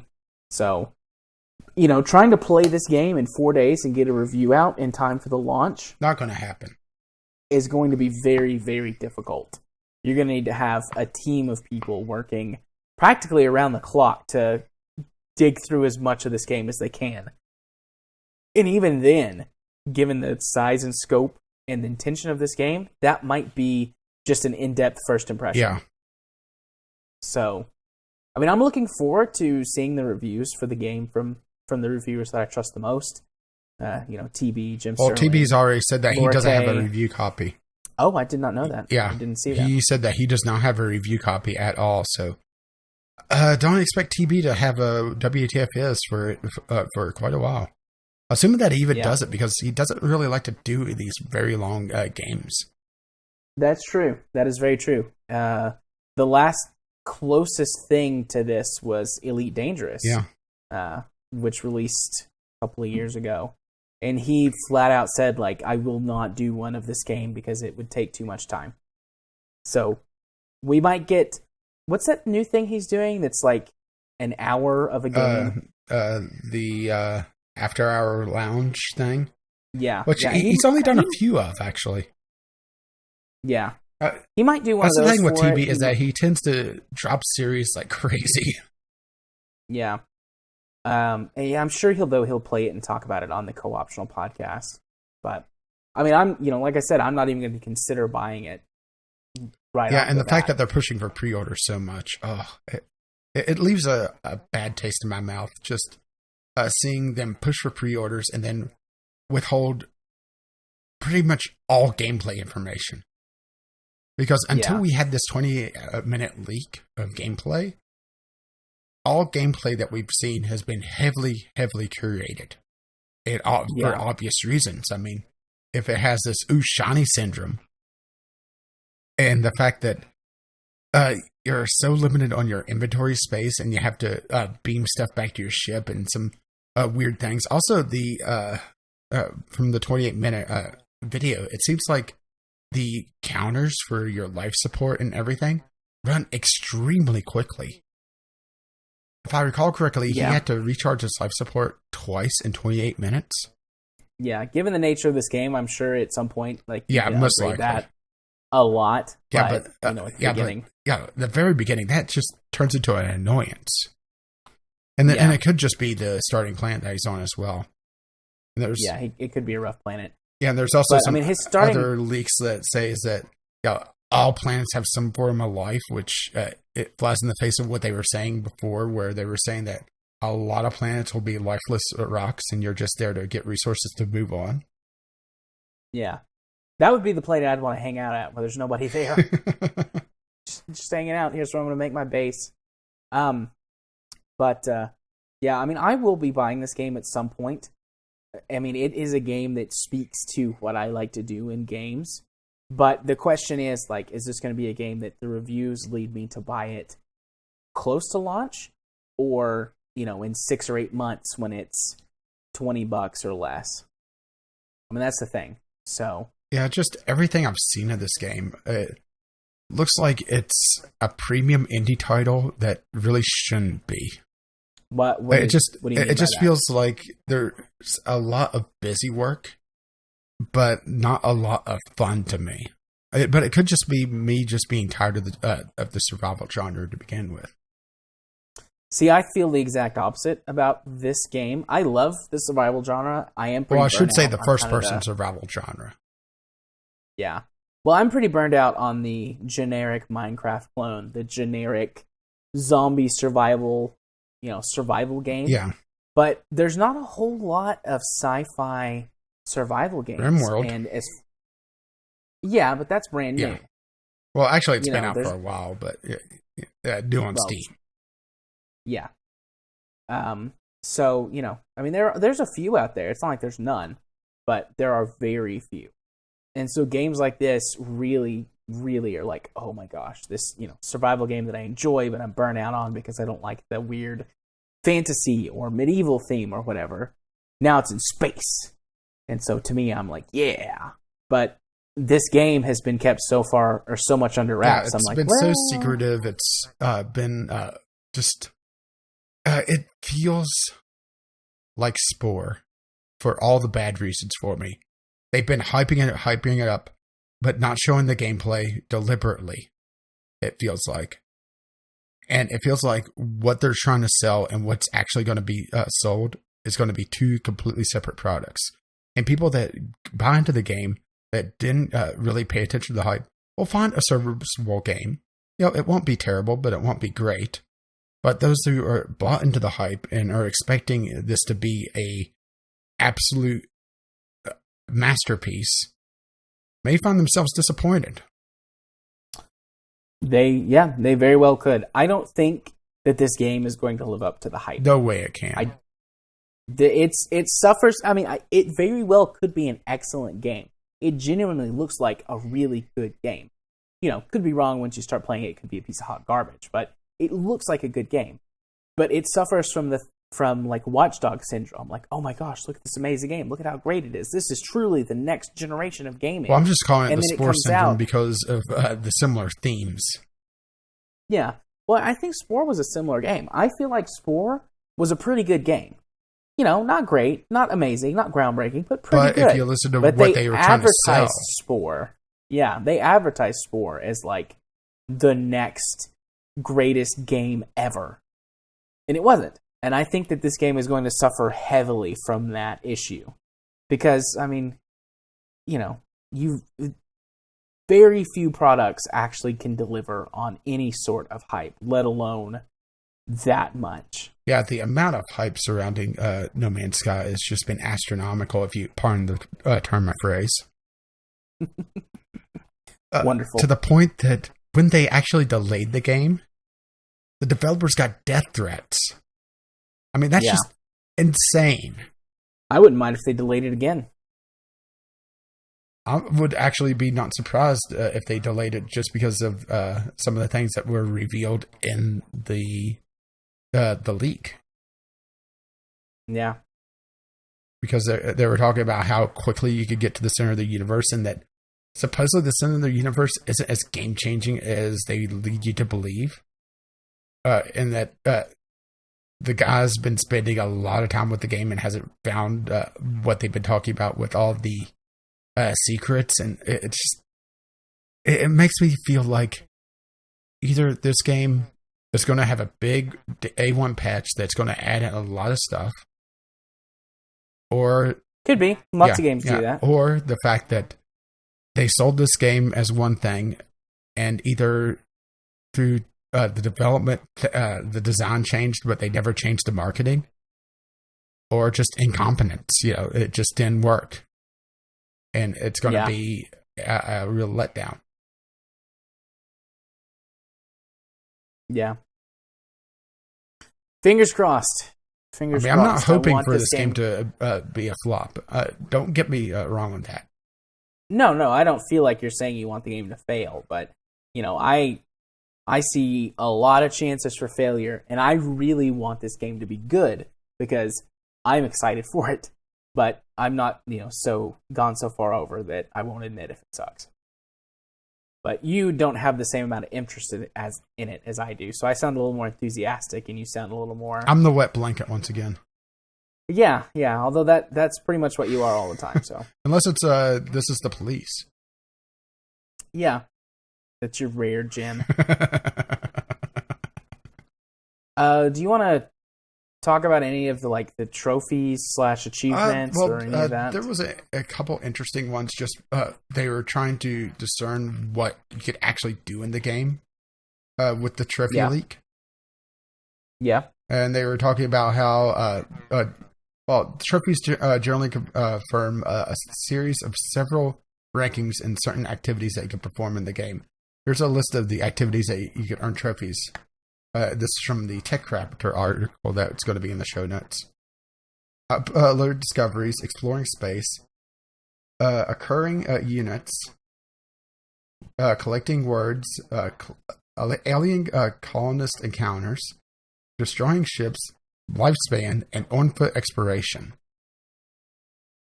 Some of these we've known about for a while. The uploading discoveries thing, that's been talked about quite a bit. Exploring space and exploring on foot kind of goes along with the uploading discoveries, so we've known about that. Destroying ships. Well, they talked a little bit about combat, but never really went in depth on it. Yeah, so the fact that there's kind of an implied combat tree or combat specialization, I think is interesting. Games don't necessarily have to have or have to not have combat to be a certain type of game. But they've certainly implied that there's a lot less combat that's necessary in this game as opposed to other games.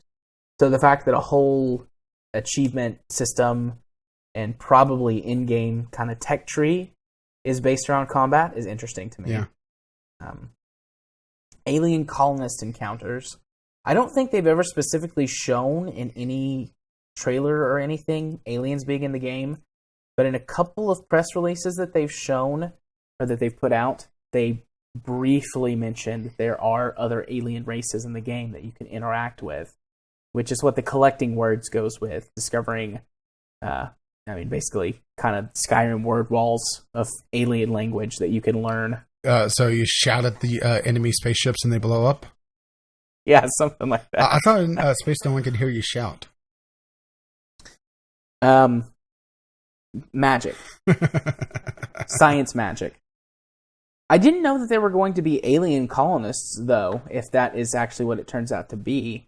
Maybe it's an advanced form of alien species, and you just find them in huts or something. That would be interesting. Or maybe even the equivalent of 20th, 21st century, technology. That would be really cool. I really doubt that you'd be able to decide whether or not you want to uplift a species, but that would be cool. Just drop a monolith. Yeah. And for those who don't know, you could actually do that in Spore. I've uplifted a fair number of species. And then destroyed their planet, right? Or they turn on me and try and kill me. Which honestly happened far too often in Spore. Yeah. Accruing units. What? I don't know what that could be.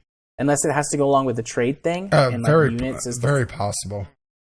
Units is the form of currency, so just getting rich, basically. I mean, that's basically what I'm going to do. Mine and get rich. Or, not. Lifespan is also an interesting one. Permadeath is not a thing. I have read speculation that you could get set back if you die. Well, in the 28-minute video, there was a milestone that happened because the guy lived for a solar day. So it's very possible that lifespan is just, how long you live without getting killed. Yeah. Which is honestly not nearly as exciting as other possibilities for that. No. But that's still pretty, an interesting concept, like being rewarded just for staying alive in a survival game. I suppose technically the reward is you get to keep playing without having to start over, but maybe there's End up something on another else tied hellscape into planet. Maybe there's something else tied into this that we don't know. I mean, like we said, there's so little we know about the game. Yeah, and I think that's why I felt so much like a wet blanket on this. Is just that we know so little about the game, and practically everything that's out there has been marketing material. And they've been pushing those pre-orders big time. Yeah. And it's just, it's one of those things that just feels disgusting to me, just the way the gaming has gone. The pre-order culture and trying to make it so that the consumer has as little information as possible to make their choice. Yep. Which is why the first commandment is thou shalt not pre-order. Exactly. Well, I think that about wraps us up. We've talked at length about this, actually, a lot longer than I thought we might. Yeah, almost made up for the short other news topics. Almost, yeah. I just popped over to the No Man's Sky subreddit. I'm going to peruse some theories later. And how much tinfoil do you have yourself wrapped in right now? Currently, none. Do you look like a baked potato? Do you look like right an S? No. I might look like a baked potato if I wrapped it myself and kind of curled up a little bit.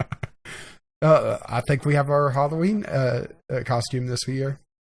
Oh, God.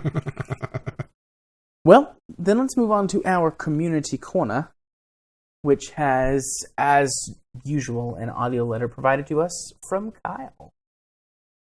So, unless you have anything before we launch into it, I don't think so. I think we've beat No Man's Sky to death, in actually just under an hour. Actually, so a new record.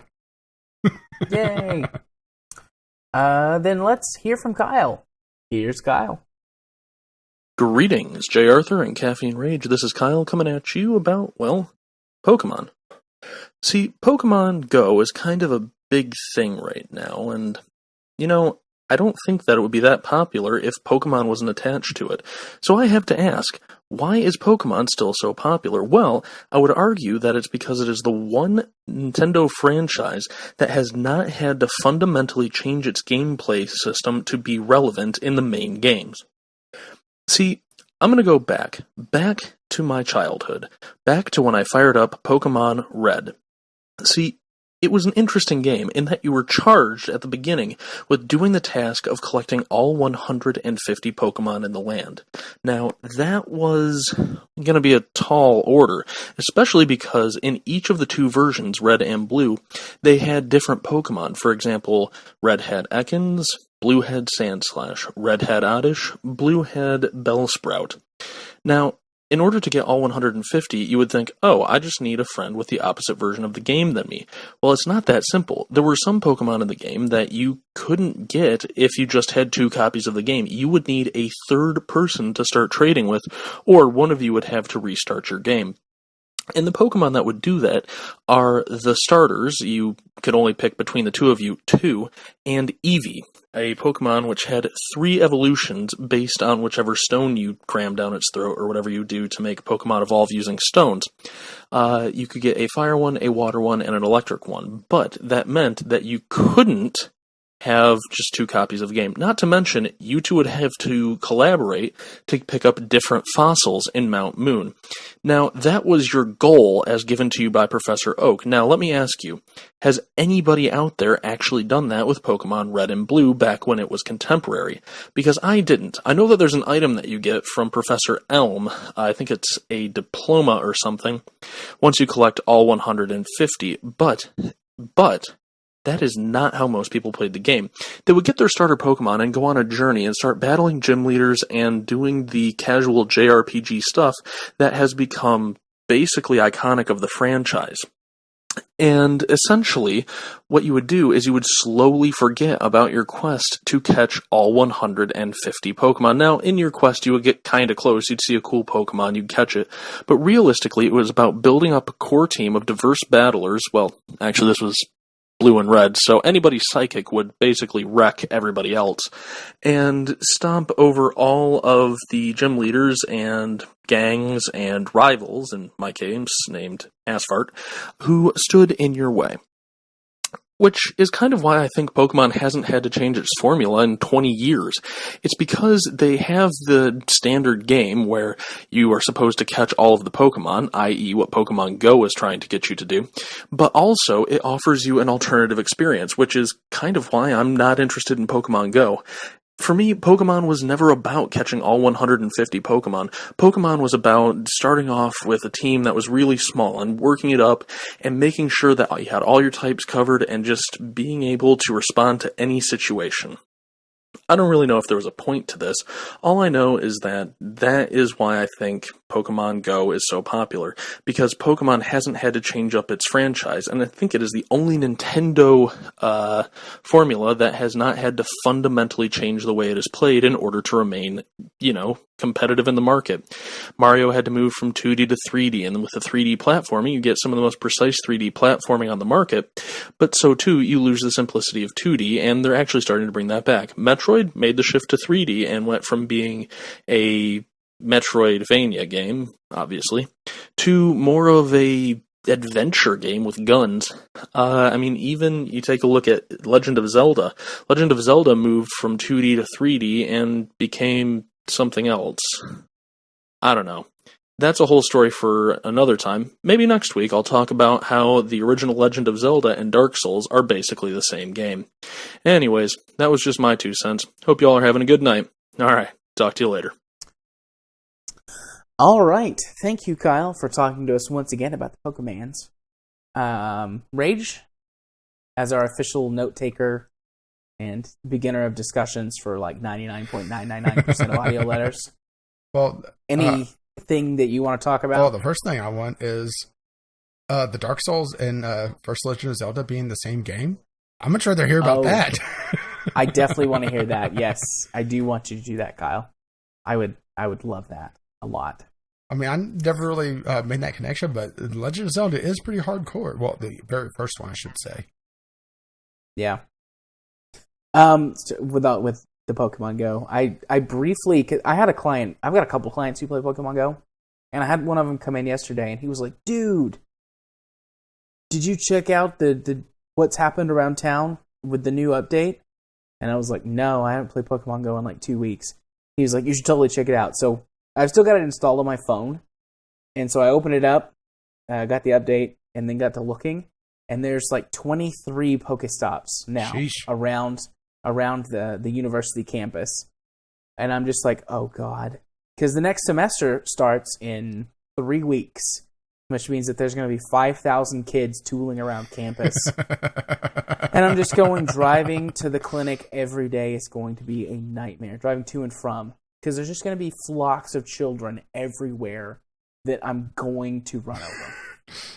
And Ash Ketchum today suffered a tragic end. Thankfully, I don't know how many people actually do this or not, but when I logged back in after the update, I popped up and it was like, hey, did you know that you can turn the AR option off? And apparently that's always been a thing, but it didn't offer it to you at the beginning before the update. And now it's like, hey, do you want to turn the AR off? It conserves your battery and will help keep you safe. Yeah, because too many dipshits were getting themselves maimed by walking in the middle of the street. Yeah, and I turned it off. I mean, I don't think I'll play it ever again, other than to occasionally, like, if there's still an art, like... Makes me wonder if I should fire it up something. just to see how many more churches has popped up in town. There's actually a place within a half a mile of my house now that I could walk to if I really wanted to go to a Pokestop. There's a church a half mile. Of course, it's a church. I mean, don't you know it's Pokemon Go to church? Yeah, it wasn't a Pokestop before though, but now it is. Yeah, just the utter irony of how many churches around here decried Pokemon as being demon magic, essentially. in the 90s are now Pokestops and are at least begrudgingly welcoming Pokemon Go players is hilarious. Yeah. What was... I was about to say something. Oh, and Kyle brought up, did anyone ever really catch all 150 Pokemon whenever Pokemon Red and Blue were actually contemporary? I did. I did. I had a friend. I know liked that game. Well, the thing is that I also had access to Pokemon Stadium where you could offload your Pokemon. Yeah. I did that too. But before that, before I had Pokemon Stadium, I had red. No, I had blue. I had blue and then yellow. And my friend had red. So with 3 copies of the game, we could trade stuff around and keep all the Pokemans. And eventually we each had all of the 151 Pokemans. Yeah, I remember still... The last one I caught was the kangaroo one, Karusan. I don't know. I'm pretty far removed from Pokemon. It was in the Safari Zone, and I just never really went in there. And those were the last handful of Pokemon I got before I finished my Pokedex. Oh, Kangaskhan. Kangaskhan, all right. Yeah. Yep, I definitely liked the old Pokemon, and I'm not sure, Kyle, if Pokemon has stayed 100% the same. It does seem like they added more depth to it, which, to be perfectly honest, Red and Blue wasn't exactly deep games. I mean, yeah. He pretty much said it. You get a psychic Pokemon, and you win the game, essentially. Yeah, well, there's been additions with the Mega Evolutions. Yeah, and they've also added more types. Yeah, more types. Particularly just to counteract the fact that Psychic were absolutely broken in Generation 1. Yeah, more types, Mega Evolution. The game did make the transition to 3D. Ish. Yeah, it's kind of that... Well, I don't know about the most recent Pokemon.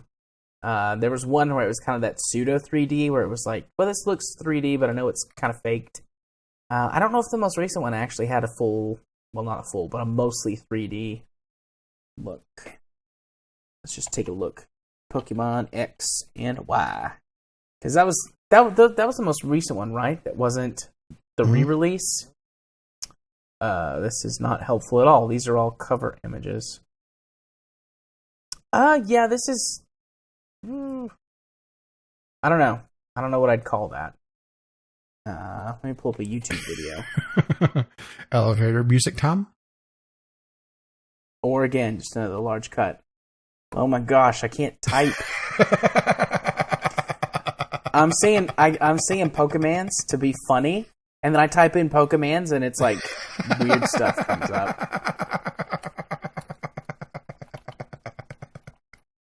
All right, Pokemans, is that any relation to Florida Man? Yeah, this is full 3D. Pokemon X and Y is full 3D. It's still from a top-down perspective, but I mean, this is all actual 3D stuff. So it's made the transition to full 3D. Yeah, but it doesn't play at 3D. That's the thing. What do you mean? Does it play? It's still the same perspective. Yeah, but I mean, like watching this video, like there's. It's like arguing between Diablo 2 and Diablo 3. You know, the fact that they're no longer really using sprites or using full models. It doesn't really change the gameplay all that much. That's a fair point. But I mean, these are definitely full 3D models, so I would stand on the side of this is a 3D game. But you know, I see the point that you're making. So, anyways, so yeah, it's made that changes. There's been some gameplay changes, other things. So it's not completely the same that it was, but it still has the original formula.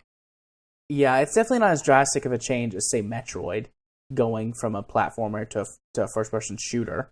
Or Mario going from saving the princess in a 2D environment to saving the princess in a 3D environment, or saving a different princess in a space environment. Well, I mean, going from a 2D environment, saving the princess, to a 3D environment, driving go-karts, playing golf, tennis. Yeah, I'm convinced that the whole Mario Soccer. thing is just a ruse, and him and Bowser are in on it, and he's just doing it to bang the princess at the end of the at the end of the game. They're like doing this weird kind of bro Eiffel Tower thing. It's like Bowser bangs the princess until Mario gets there, and then he bangs the princess until it's time for Bowser to kidnap her again and take his turn. Actually, I guess that would be more like wife swapping. Weird wife swapping. I don't know. That is a good intro, though, to my new fetish. God. Okay, so this was. I'm going to go kill myself. So, Pokemon Go obviously has erotic fan fiction. Oh God. Like anything does, but that's not the specific part that I'm interested in. I'm going to give you a link. Here, I'm not clicking any links. This goes to Amazon. This goes to Amazon. I'm not clicking any links to Amazon and having it show up in my view history. There you go. I refuse. Come on. No. Come on. No. Okay, let me just get an image of this then. Why are you doing this to me? Because. Do you really want the podcast to start moving its time slot again? You know, I figured you would do that at some point anyways. It's like a vicious cycle. You do something horrible to me and I start moving the podcast again. It's going to end up at like 11:51 at this point. Here we go. Okay, this is just an image, but it's the thing that's on Amazon. Here we go. Oh God. Do I really want to click this? Yes, you do. I'm glad I'm not viewing the full image here because this scares me already. And I'm not clicking that image because I know when to quit. All right, wait, are you saying that you're seeing the little image on Skype? Yeah, so would you like to read the title to the listeners? Well, I can see the title of the Amazon thing is Pokey Butt Pounded, and then it cuts off there, and that's enough for me. It's Pokebutt Go, pounded by 'em all. Oh, God. So I've been deciding, and I purchased this. I own this. I've been deciding how much Poor to Katie. actually... Poor Katie. How much to actually read. And I decided, because this is very graphic in its descriptions, that I would just read you the description of the book. So here we go. Torbit is worried. After witnessing a slew of dazed, roaming men and women buried in their phones, he's beginning to think that this might be the start of a terrifying zombie film. Upon further investigation, however, Torbit realizes that they are all playing a hot new mobile game, Pokebutt Go. Curious to see what all the fuss is about, Torbit plugs in and sets out to capture a nearby Pokebutt within his own balls. But when he arrives at the location of this rare beast, Torbit suddenly realizes that he might have bitten off more than he can chew. Now face to face with a handsome yellow Bigfoot named Peebaroo, who sports a zigzag tail, Torbit realizes that the only way to catch this majestic creature is within the depths of his own butt. Oh, God. This erotic This is like a bad version of a South Park episode. This erotic Matter of fact, tale. I think the South Park episode making fun of Pokemon is better written than this. Matter of fact, I'm sure it is. This erotic tale is 4,000 words of sizzling human-on-gay Pokebutt action, including anal blowjobs, rough sex, green pies, and digital monster love. Goodbye, child-friendly rating. So that's all I'm going to say about that. I thought about doing like a dramatic reading from the book, but decided against that. Yeah, because I would hang up the call at that point. I heard about this on another podcast, and I just was like, I was absolutely... You should do that on your YouTube channel. I am going to, actually. I'm going to dramatically read the whole book chapter by chapter on my YouTube channel at some point. Oh, God. This is going to be like a special project when I have alone time. It's Does Katie know about this? No. Unless she's awake in the bedroom. It's interesting. It's interesting. I was originally drawn to it by sheer curiosity, and then I was like, Well, you just help me select which word off the list I'm going to use for this week. So yeah, that's all I'm going to say about it. I'm just gonna leave it at that. If you, listener, are interested in exploring this concept further, there's a link to Amazon which will not be in the show notes. I refuse to put it. That Jared will put in the show notes on his YouTube channel and on the thing that shows up on where the podcast goes that I almost said. The blog? Yeah. Well, you're going to have to put it in after I do the show notes. I'll do it. I will. I will do the work to go in and do that. The and world must know. Everything. The world must know. So yeah, if you're interested, go check it out. You can't actually... Well, I'm sure there's a way to do it, but I don't know how. If you try to search for this on Amazon, it doesn't show up. You can just do a Google search for Pokebot Go Amazon, and that will find it as well. Well, this proves Amazon has literally everything. Even things you don't wish to exist. Well, the author that wrote this book, who I really want this to be this guy's actual name, but I think it's just a pen name. His name is Chuck Tingle. That has to be a pen name. He's got a lot of other books that are themed this way. For example, there's Schrodinger's Butt, Space Raptor Butt Invasion, Pounded in the Butt by My Own Butt. I'm seeing a theme here. Space Raptor Butt's Redemption. Yeah, just call me crazy, but yeah, I think there's a theme going on. Let's see what else is here. What is this theme song? What in the butt? Buy my book and be pounded by it in the butt. Leonardo DiCaprio finally wins his award and it pounds him in the butt. So yeah. So how many of these did you buy just now? None of them. Pounded by the really shouldn't lie to me. Pounded by the pound, turned gay by the economic implications of Britain leaving the European Union. What the fuck? I mean, seriously, what the fuck are you searching to find this? I do agree with you on that one. This is strange. It's a 1 pound coin with a face on it. Could be worse. It could be a penis. Probably. I just saw Katie come online, so I'm expecting a message from her in just a minute. Oh man. Okay. Regardless of, we need to get off of this topic. I agree. Okay. Well, next is the tweets. So take us to the tweets. Well, after I go to take a quick shower because I feel soiled. Oh, so unclean. The question of the week asked about the Nintendo NX. Does the constant rumors drive you off, or do you even care about the damn thing? And I only had one response this week, and it seems like people just don't give a fuck. Groove, the Nintendo what? Let me say it, that I like some stuff that Nintendo did, but I'm not hyped at all. And that was literally my only response to this. Yeah, I almost responded, but it's like, well, we talk on the podcast, so I'm not going to go like take over. And you're too busy Twitter. looking at things in the butt. Yep. But so I'm not going to go take over the Twitter questions, but I also am in the camp of at this point, I just don't care. I just want it to be out and or at least know what it is. Some actual information about it. Yeah. Okay, actual tweets.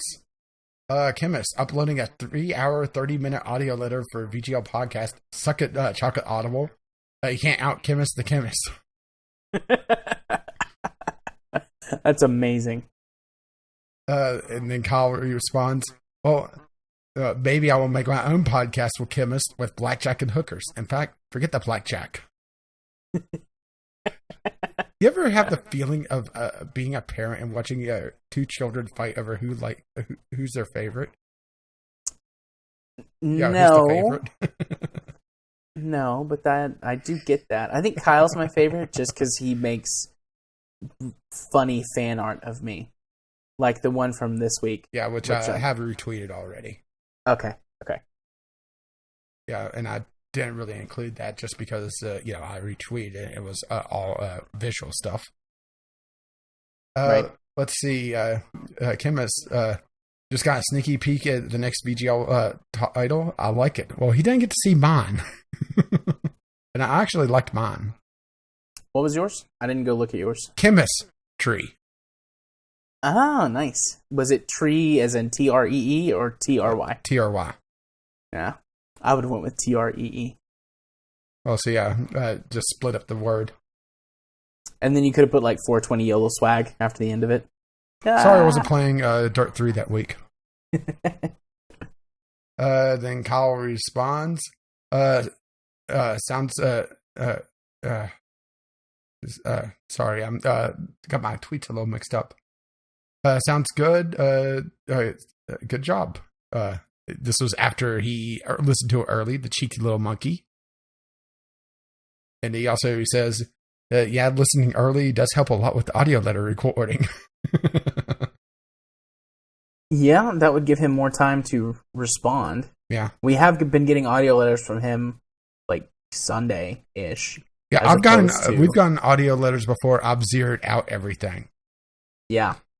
And it's almost made me accidentally throw out an audio letter because I'd see, I just would click select all and archive it. And it's like, oh, wait, that's new. So can't do that anymore. I have to actually pay attention when I'm zeroing out the inbox. Yeah, well, now whenever I get audio letters, because I have the VGL email on my phone, as soon as I see one of those, I'll open it up and add the file to my Google Docs or Google Drive. I forget. Well, see, the reason why I archive is in case, I drop something out of the inbox that I shouldn't, it's still there. Right. Then we'll just have to do a cleaning every so often. Let's see. Kyle, in response to you talking about buying him Post-it notes, because that's what he draws on half the time. Yeah. Do this at your own risk. Post-it kamigaris will likely be made. Origami boulders. Those Post-it notes will roll up the world, my friend. Oh, yeah. The chemist was actually spreading the podcast. I didn't recognize where he was spreading it to, though. Oh, shoot. I forgot to give him the games list so he could choose his game. Yeah, do that. Yeah, did you see him posting it somewhere? And I have no idea where. No, I didn't see where he posted it. It was... actually, I'll get you the tweet. So, elevator music.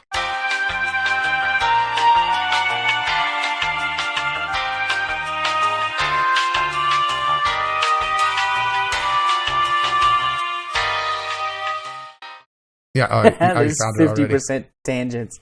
That's cute. I like that. Yeah, and actually, I think he's underestimating us. Don't you think so? Yeah, probably a little bit. Yeah, I have no idea where this is, but obviously, he's linking to the blog from somewhere.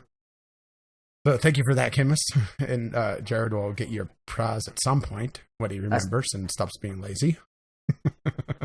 I promise I will. And stops reading about putting things in his butt. Yeah. Then let's see. Kyle made a picture of the almighty editor. I shudder to think what he's going to draw this week. I am so looking forward to if he actually does that.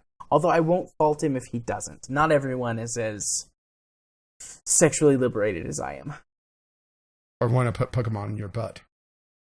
Which I have a feeling that's going to be the title now. Speaking of that, just one more thing. Like, you posted the 2 little GIFs when I tweeted earlier about you were going to need an adult. How do you feel that those lived up to your feelings now? Well, I have a feeling I'm going to have to tweet something about being unclean. Excellent. I did it. I came up with something that he refused to put in the show notes or talk about or even go look at. You participated with the aeromorphs. Not willingly, but you did it. You were like, I will not be peer pressured into this by you. Rach, I'm very proud of you for standing up for yourself. The reality is that this was an intervention. Well, I'm not into Pokemon like that. Not really. I'm just a sexual deviant. Wink. Okay, carry on. Yeah, the fact that you're going to actually do the show notes, just don't break them. Carry on now that I've ranked both of the Community Corner segments. Chemist finally beat Area's final boss in Necrodancer. Practicing all zones mode requires consistency, but you also get to pick up more items. Then Chemist, right before we recorded, put another tweet out with the feedback that might be useful to mention timestamps after the episode's agenda. Some don't notice how you could skip the segments, which we've obviously incorporated. Yep. And that's all the tweets I have. Well, I mean, you mentioned the only specific tweet I got that I cared about, which was the picture of the almighty editor. Yeah, and he was also in full Crazy Prospector mode as well. Yeah, I like the beard. I wish my beard looked that nice. Even when it gets all big and scraggly, it doesn't get that nice and flowy. Okie dokie. Well, since that wraps up Community Corner, let's move on to our Steam weekly deals discussion. And then I've got an idea that is no, it's not one of those. No. It's not one of those ideas. It's a good idea. It's not scary. Well, it might be scary, but not for the same reason as Pokeball was scary. All right, so each of us has I think I'm going to need an adult after all. Each of us has 2 recommendations for this week. So we'll alternate. You can go ahead and go first. Okay, well, I think I'm going to need this first game. Shadow Warrior. Yes, I'm recommending this once again because it is on sale once again. A first-person, sort of hack and slash, but also first-person shooter. A lot of retro themes in it, just with its level design kind of snaking all around and doubling back on itself. Just amazing combat, really good melee combat for a first-person game, which is actually very rare to happen. A lot of upgrades for weapons, and a lot of dick jokes. Oh, yeah. I mean, literally the first line from the character you hear is, "You've got Wang." Oh, yeah. And that's his name, Lo Wang. Too bad it's not Long Wang. No, because it hangs low.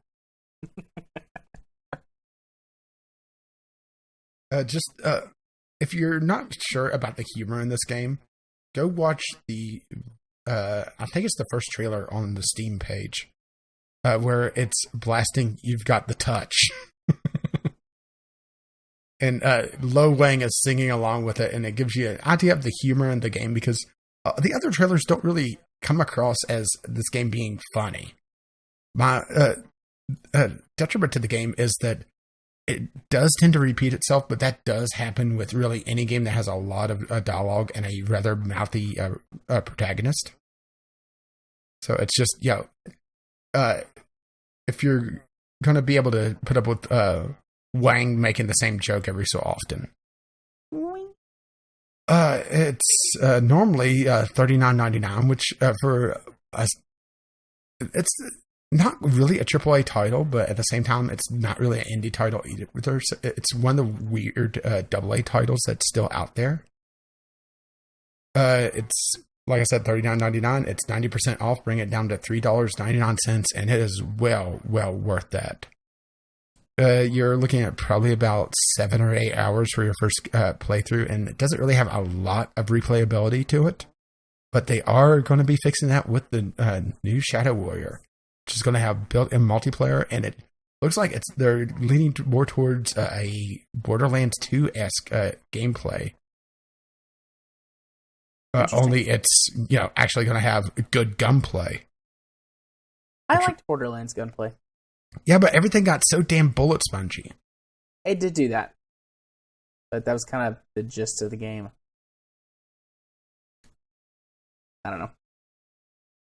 You've also played it enough that you're like, I don't want to touch this game ever again. And I've also played enough that I know the huge flaws of that game. Oh, it's definitely got some big flaws.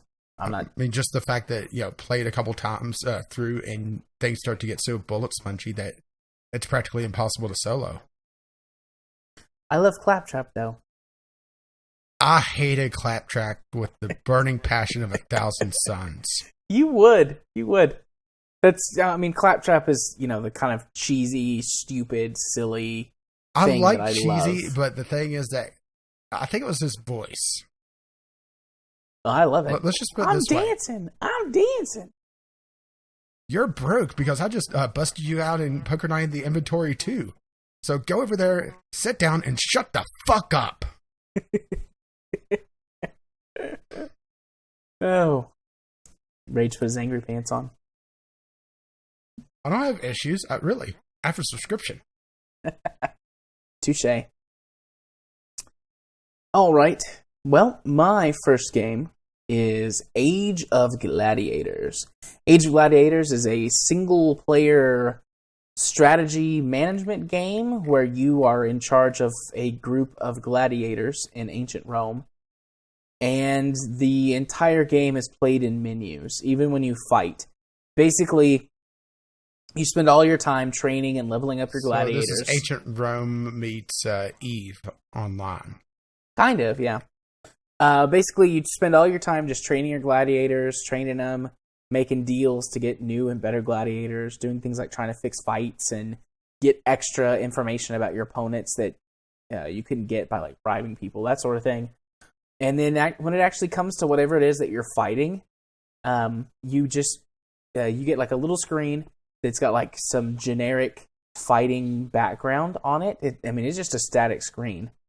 And a little box pops up, and it's your gladiator versus this gladiator, or if you're fighting an animal, or teams or whatever.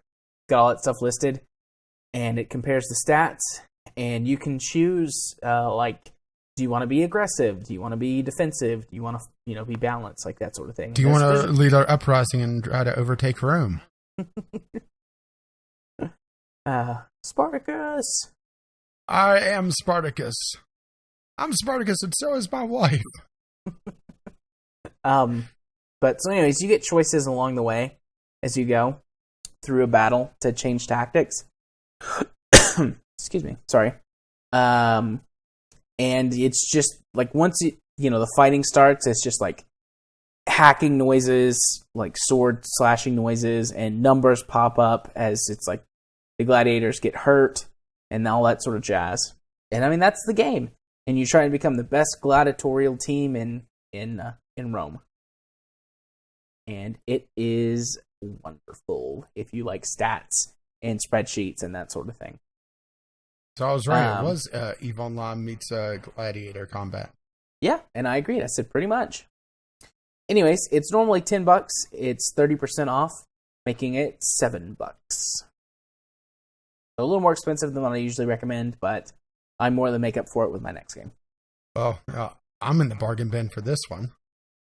Okay. Flat Out 2. Fun game. I haven't played that in years. Yeah, and it's on Steam and it's damn cheap. Flat Out 2 is probably the last of the really good Flat Out games, just because Flat Out 3 was disappointing and not very good. And I've played it, so I can tell you for sure that's the case. Ultimate Destruction was basically a rehash of Flat Out 1, if I recall correctly, so I don't really count that as a main series title. So Flat Out 2 is the latest version of Flat Out, until you start getting to things like Wreckfest, which is sort of a spiritual successor to Flat Out. But what Flat Out is essentially a destruction derby meets race, where you're racing around and you're encouraged to wreck the environment and your opponents as well. And the big thing for Flat Out is that you could eject your driver or other drivers from their cars. Woo! And there's not just racing, there's also mini games involved as well. Usually involving, I think it's always involving now that I think about it, ejecting your driver and doing something ridiculous with them. One of them is playing poker, where you eject your driver into this giant board filled with poker, with playing cards, and you're trying to make the best hand. Or ejecting your driver down a bowling alley and knocking over bowling pins that are supersized. That sort of thing. So there is more than driving, but I will say that the minigames don't have the lasting appeal of the driving. Right. Trying to think of anything else. The music is fairly good. It's not really my cup of tea, but it's sort of like an indie rock, isn't it? If I recall correctly. Yeah, most of it. Maybe all of it. I don't remember the entire soundtrack. Like I said, I played this game on PS2. Yeah, back in the day. Yeah, it is an old game, and it doesn't look that great. I did look at the reviews, and there's no complaints about compatibility issues, and I haven't tried it on Windows 10 yet, so I can't say if there's any issues with Windows 10, but I do know it played perfectly well on Windows 7. There's some weird things with the controls on the menus, but it's mostly just, hit enter or space, and you'll just go right through the menus. So it's not full controller support, which is a little disappointing. But you can set it up with, if you have a DualShock 4 controller, just use the trackpad and you're able to just click through the menus without having to deal with the mouse and keyboard. Right. Or the Steam controller could do the same thing. Just little minor annoyances, but overall it's still a really good title, and it is absolutely dirt cheap. Actually, far cheaper than what I usually recommend. It's normally $10 at $9.99. It's 80% off right now, which brings it down to $1.99. And Flat Out 1 is also on sale, but I think Flat Out 2 is the better game. Well, it's worth mentioning that the Flat Out Complete Pack is also on sale. So if you wanted Flat Out, Flat Out 2, Flat Out 3, and Flat Out Ultimate Carnage, perhaps you like Flat Out 3 more than Rage does, or whatever. Well, Flat Out 3 just has so many bad reviews. Just couldn't bring myself to recommend it. And Ultimate Carnage is basically a rehash of the previous two. Right. But it is on sale as well. It's probably the better deal if you want to get Ultimate Carnage, because it's the only one that's really expensive. That's a good title. Yeah. I mean, let's put it this way. Overall on Flat Out 3 is 13% reviews. Overwhelmingly negative, with just shot of 1,500 reviews. So I think it's a fair bet to say that most people will not enjoy Flat Out 3. Yeah, but I mean, even Flat Out 1, 2, and Ultimate Carnage, that's $5, $6, $7, $8, $50 if you bought all three separately. Yeah. And the complete pack is $6, so Yeah, it really depends on if you want Ultimate Carnage. That's where the deal is. If you just want Flat Out 1 and 2, it's not a good deal. Yeah, that's only $3.50 to get Flat Out 1 and 2 by themselves. So, just buying options, giving options for though. Yeah. But I will be linking just to Flat Out 2 just because, I'm being lazy. Right. Well, I can't blame you for that. And my second game is The Howler. This is a 2D, but very 2D side-scrolling kind of. It's a weird combination of things. Like, it's a puzzle game. There's like things that you have to pick up and move around, and tasks you have to complete. But at the same time, it's got some odd platforming elements to it. Think of like. Shoot, what was the chicken game that I can't remember? You had to tap the screen to make the chicken fly between the two things. Flappy Bird. Yeah, I was about to say Flappy Bird. Think along those lines of when it comes to like. You're not selling me on this, by the way. Well, it's not that. You don't have to constantly mash spacebar to keep your blimp from falling down, but just think of it like there will be obstacles in your way, and it's like, tap this button repeatedly to go over it, or this one to go under it. And then it's got some puzzles to unlock some extra stuff on the level, like. For example, on one of the levels, it's got this big statue of a thing that looks kind of like a wolf. You can actually see the picture of it there on the Steam page. If you drop an item in its mouth, it will unlock an extra, like, kind of bonus level you can go through. It's more of an alternate path to the next level as opposed to a bonus level, and it's got just some different stuff in it. If you're a fan of these sorts of things, these 2D side-scrolling, puzzly. I don't know, whatever you want to call them. Kind of physics-based puzzle stuff. Then this is a game that's got a lot to offer, both in terms of the puzzles that it offers, and it's just really fascinating painting-esque art style. Yeah, I will say the art style is probably the best thing about this that I've seen. The art style for me was the selling point. That and the price, which I'll mention in just a second. But I mean, the art style was beautiful. It's that whole thing of like, well, I'll play a game that I'm not really normally interested in if it's got a really nice art style. And all of the backgrounds I know are actually paintings. I don't know if the character models and things are also paintings that have been kind of cut out and used here, or if they were hand drawn. But I do know that everything was hand drawn and then put in. So, anyways, the price though is another excellent selling point. Normally it's only $2, so I mean that might be impulse buy for anybody, anyways. But it's currently 75% off, which makes it 49 cents. Yeah, and it's also in a couple of bundles that have fairly decent discounts as well.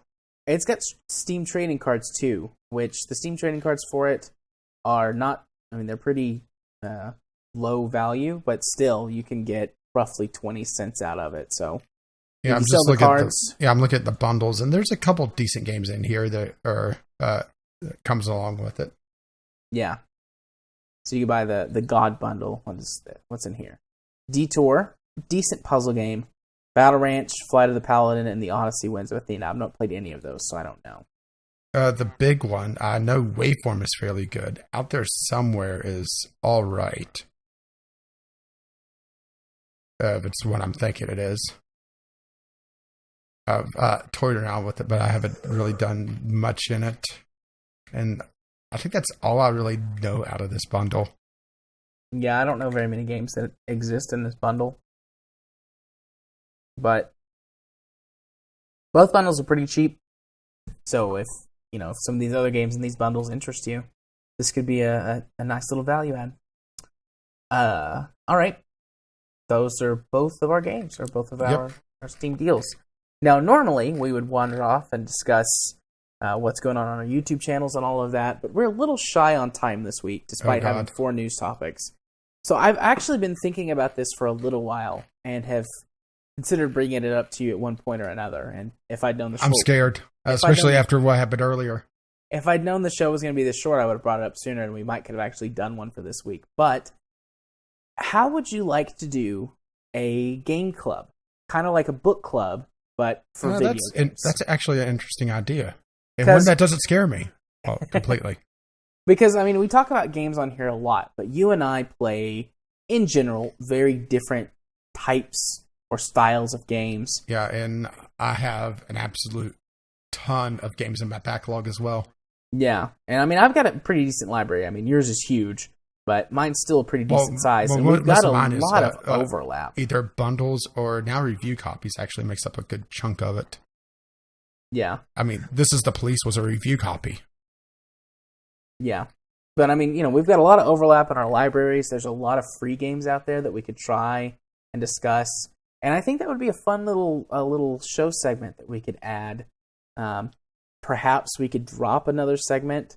My thought on that was maybe drop the Steam weekly recommendations, unless you really like those. I like doing those.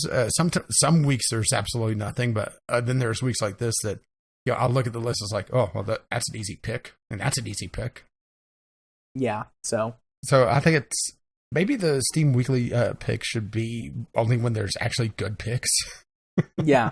If one of us feels very strongly about the picks, then we can include that. We've also they tend to rotate the games that are on sale. Yeah, and this is the second time in probably about a month I've recommended Shadow Warrior. But again, Shadow Warrior is also for the Steam summer sale, so that's not quite the same. But they tend to have the same games show up over and over again in the weekly sales, and eventually we're going to run out. Yeah. So I wish that I could say that this was 100% an original idea. I'm sure there's other places that do kind of game club stuff, but I got it from The Patch, which is the Rooster Teeth gaming specific podcast. They used to do it all the time, and now it's only became a sometimes thing. And I was like, I have my own podcast. I like this. Why don't I just suggest to Rage that we start doing a game club thing? We can announce every week the game that we're going to play. We could perhaps get some audience participation in the form of, tweets and letters and that stuff about how they feel about the game. And you and I can have some discussions revolving around the exact same game, which happens occasionally, But especially on the games that we played this week, it's like, yeah, I played these games and I played these games, and our games tend to be pretty. But different. Hey, I sold you on a game. You did. That happens sometimes. Actually, that's happened a handful of times on the show. You sold me like 3 or 4 games at this point. And that's probably why I get review copies at this point. Because I'll be perfectly honest, I get a lot of review copies, probably a lot more than my channel size really dictates. And I have no idea why. I'll be perfectly honest. Magic. Or your sultry voice. So, let's talk about the games that we share. Shall we load up a website for that? Yeah. Is there a handy dandy website that's easier than the Steam website? Which games do we have in common? The SteamCompanion.com, and I'm signing in through Steam now. See if it's going to require me to grab my phone. I don't think it is. SteamCompanion.com. Here, I'll drop it in here. This is going to be interesting listening, isn't it? People quickly skipping over. There will be some creative cuts, I'm sure, because some of this is going to be some boring stuff, I'm sure. Steam Compare. It's loading up my library and going, oh, God, why? Yeah, I'm loading up now, comparing, and we have a fair number in common. Yeah. I'm just going to start listing these off. Two Worlds Epic Edition, The Ship, X3 Terran Conflict, Psychonauts, Titan Quest, Company of Heroes, Dawn of War, Game of the Year Edition.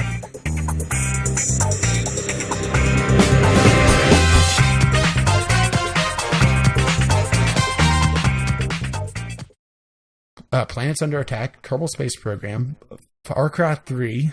I'm still like halfway through the list, by the way. Maybe we should just stop, because I refreshed the page and they got synced up. So I'm looking and there's a long way to go. It's synced up, so you can cut on me stumbling over these. Yeah. Okay. So given that this is going to be my comeback in point. Okay, so we just went through our list and, well, halfway through before we stopped, because we have like 200 games in common, it seems. Any thoughts on what game you'd like to start? Well, some of these I've already played. Some of these I've played for the channel, so I'm not sure if that'll be fun or not. I think that even if we've played them before, unless it was like super recently, we should still play them so that we can get a handle on where the game is at now. Because, a lot of these games have gone through updates, revisions, especially some of the more, like, the free-to-play ones. Well, let me throw out things like Darksiders I played recently. The Bureau, there hasn't been an update for it since I played it. Okay, I'd probably need a refresher on the Bureau, because it's been a long time, but... I was unimpressed on the Bureau. Yeah. Dishonored I never really got into, so I'm pretty fresh on that. We could just start at the top and work our way to the bottom. I'd put Two Worlds Epic Edition first, and I'm not sure if that's a good idea for me to jump on. Why? I wasn't a huge fan of Two Worlds. Really? I liked Two Worlds. I mean, it was, kind of crappy, but I liked it. Oh, see, I think you have a higher tolerance for crap than I do. Maybe I do. Ooh, I see Hostile Worlds Antius Rising on here. Have you ever played that game, or... I don't think so. Has it been a while? I didn't even realize I had that. That game, that's an old game. It might have some compatibility issues with Windows 10. Yeah, I'm quickly but it searching. Is an interesting game. There's people that are saying that it's not starting with my processor. Well, that's not good. I mean, it's the exact model of my processor as well. How about, okay, here's 2 to choose from, and if you don't like either of them, we can try again. But how about either To the Moon or Bastion? Well, I've beat Bastion, but it's been a long time since I played it, and I never did the second playthrough. So that could be an option. And To the Moon has always been like an option for my channel to, just to have me cry. Have you ever played it before? No. Okay. If you're okay with one of those, I think I would suggest To the Moon. I'm thinking on it. To the Moon would be the fresher one. Bastion, I think, has more gameplay to it because To the Moon is more of a visual novel, isn't it? No, To the Moon has got some puzzle gameplay and stuff to it. All right, I didn't realize that. Then again, like I said, I never even loaded it up. I think if I have gameplay on it, it's literally Automaster going through it. Yeah. Well, I'm going on this trip this weekend, and I'm trying to think of something that'll play on my laptop. And I know To the Moon and Bastion both play on my laptop. And yeah, it's been I've got 2 hours on it, so it's obviously been idled. Yeah. But it's been a significant amount of time since I played either of those games, and I know they both work on my laptop really well. So, To the Moon may be an option. well, I think that we should pick one so that we'd be ready for next week to test this out, and the listeners could participate if they want. Well, what's also fun is we have a few listeners already added you, so you're able to see exactly who owns these games. That's true, and I will post the announcements in the VGL Steam group so that you know what game we're playing for Game Club. Cool, I'm so excited. I'm glad you like this idea. Don't have a lot of listeners on my account, so I'm going to have to see what which game has more listeners on it. So, so are you okay with one of those two? Yeah, I'm okay with either of those. Okay. How do you want to decide? Which one has more listeners that has it? So we have more chance for participation. Oh, okay. Sorry. Let me go check that really quick. Since you're the one that always whores himself out for people to follow him or add him as a friend. Yes, or I could just go to the VGL Steam group and check them through there. Well, the thing is that since you have have them added as your friends, it should show you have X number of friends who play To the Moon. Oh, good point. And if you click it, you actually see how many people have played it and how many people have it in their inventory and how many want it. Like, for example, I see Unknown Spaceman wants To the Moon. I have 6 friends who played To the Moon. That person is not a listener, so 5 listeners. And if you click all friends who play this game, you'll see more stats on it. Yep. Okay. So To the Moon. Now let's go to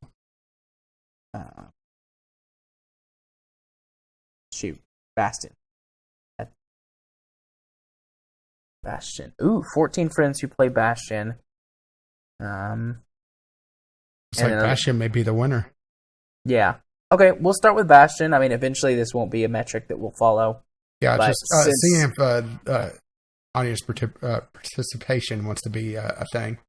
Yeah, this will give everybody, because this will be shorter notice, and this is kind of wonky with this startup, and there's definitely going to be much editing and around what will this happen section. will also, once we get this going full time, which maybe we shouldn't do this every week, just because we'll blow through what we have fairly quickly. Because since we do have a lot of games in common, but all these games we definitely don't want to play. Yeah. Like both of us firing up Civ 5, for example. Yeah. Some of these games I'm not really interested in playing anymore either. So, and then we can actually talk about this more thoroughly another time and kind of maybe create a list. But yeah, so how about this? Let's plan on doing this bi-weekly, so every other week. All right. That'll give people plenty of time to play the game. That'll give us, particularly me, plenty of time to play some of these games. And let's start a game club.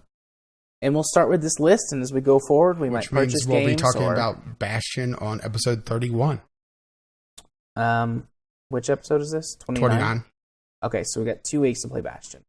So yeah, episode 31, we will be playing Bastion for the game club, and we will have a discussion about it. And we'll just talk about the game, what we like, what we don't like, and all of that jazz. Yay, I'm excited. But there's going to be so much editing in this section. Nah, it's fine. It's fine. I got a slow day at the clinic tomorrow, so I should be able to get the whole thing edited tomorrow. And I think question of the week is going to be, would you participate in a game club with VGL?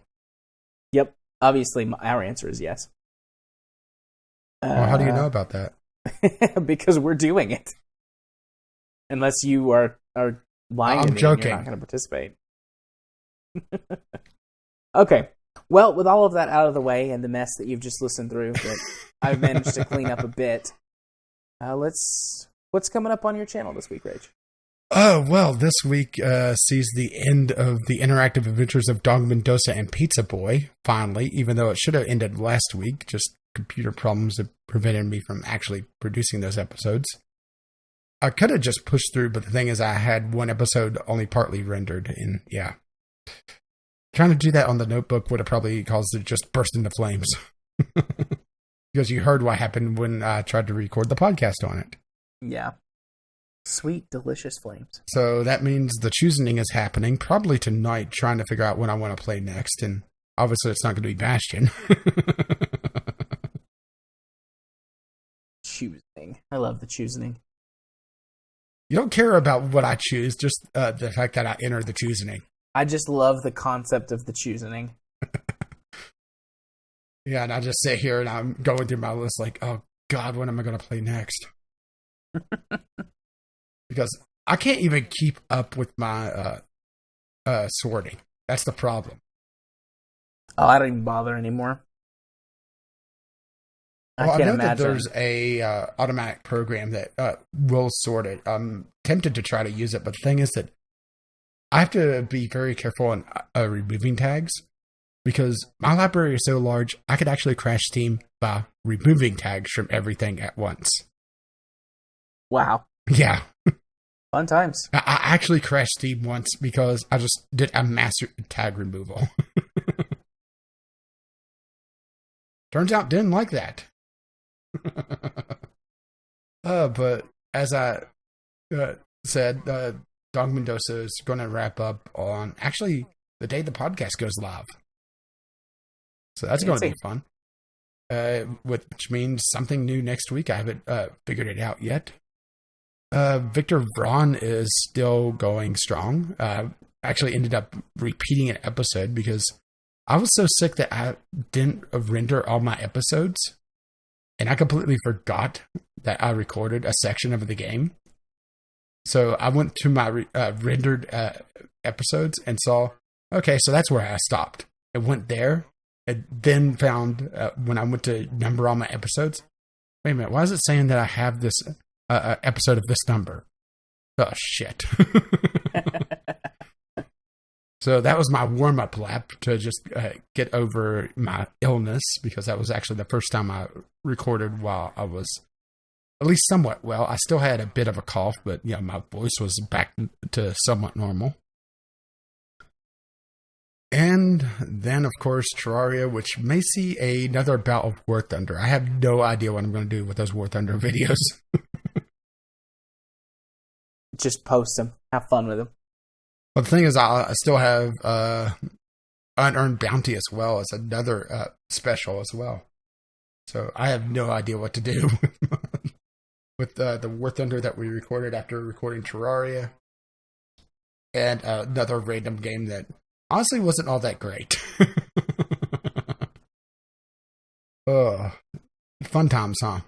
At least I have extra content, right? Absolutely. That's always a good thing to have. And of course, there's the Sunday Sampler, which after This Is the Police, I have a feeling that the next one's not going to be nearly as good. But then again, it's hard to tell because I'm still getting review copies, so who knows what I'll pick up next. That's always the fun part of the Sunday Samplers. I never really know what's going to happen until about Thursday. And of course, the podcast, which comes out at about noon on my channel. Of course, assuming that the schedule actually works, because it has dropped the episode a couple of times. Just about noon. Yeah. What? Is that not precise enough for you? It's good enough, I guess. Hey, I'm talking about YouTube's launching scheduled projects, which is never precise. Hell, there's been a couple times that I didn't even fire, and I had to go in and manually release the episode. That was always fun. Yeah, go to check the channel. It's like, hey, Matt, there's an episode missing. But you can find all that madness over at Gaming with Caffeine Rage, or you could just see me tweet out gifs of me feeling unclean over at Gaming with CR. Unclean. Yeah. Well, you better be clean. You're putting stuff in your butt. Oh, God. Oh. All right. Well, on my channel this week, you're about to start being bombarded by many Terraria videos. I rendered everything up to what we recorded this weekend. And it's all on YouTube, and it's all scheduled and all ready to go. So in 2 weeks, I think? I don't remember exactly how many episodes I'm behind, but in something like 2 weeks, I'll be all caught up back to the series again. And what prompted me to do that was so that I could get all of that off of my hard drive, because in the next week or two, I'm going to put in the SSD and reinstall Windows and, you know, all of that jazz. And I could. You mean so it won't take you a week to restart? Yeah. And I could have just like dumped these on my external hard drives and just left them.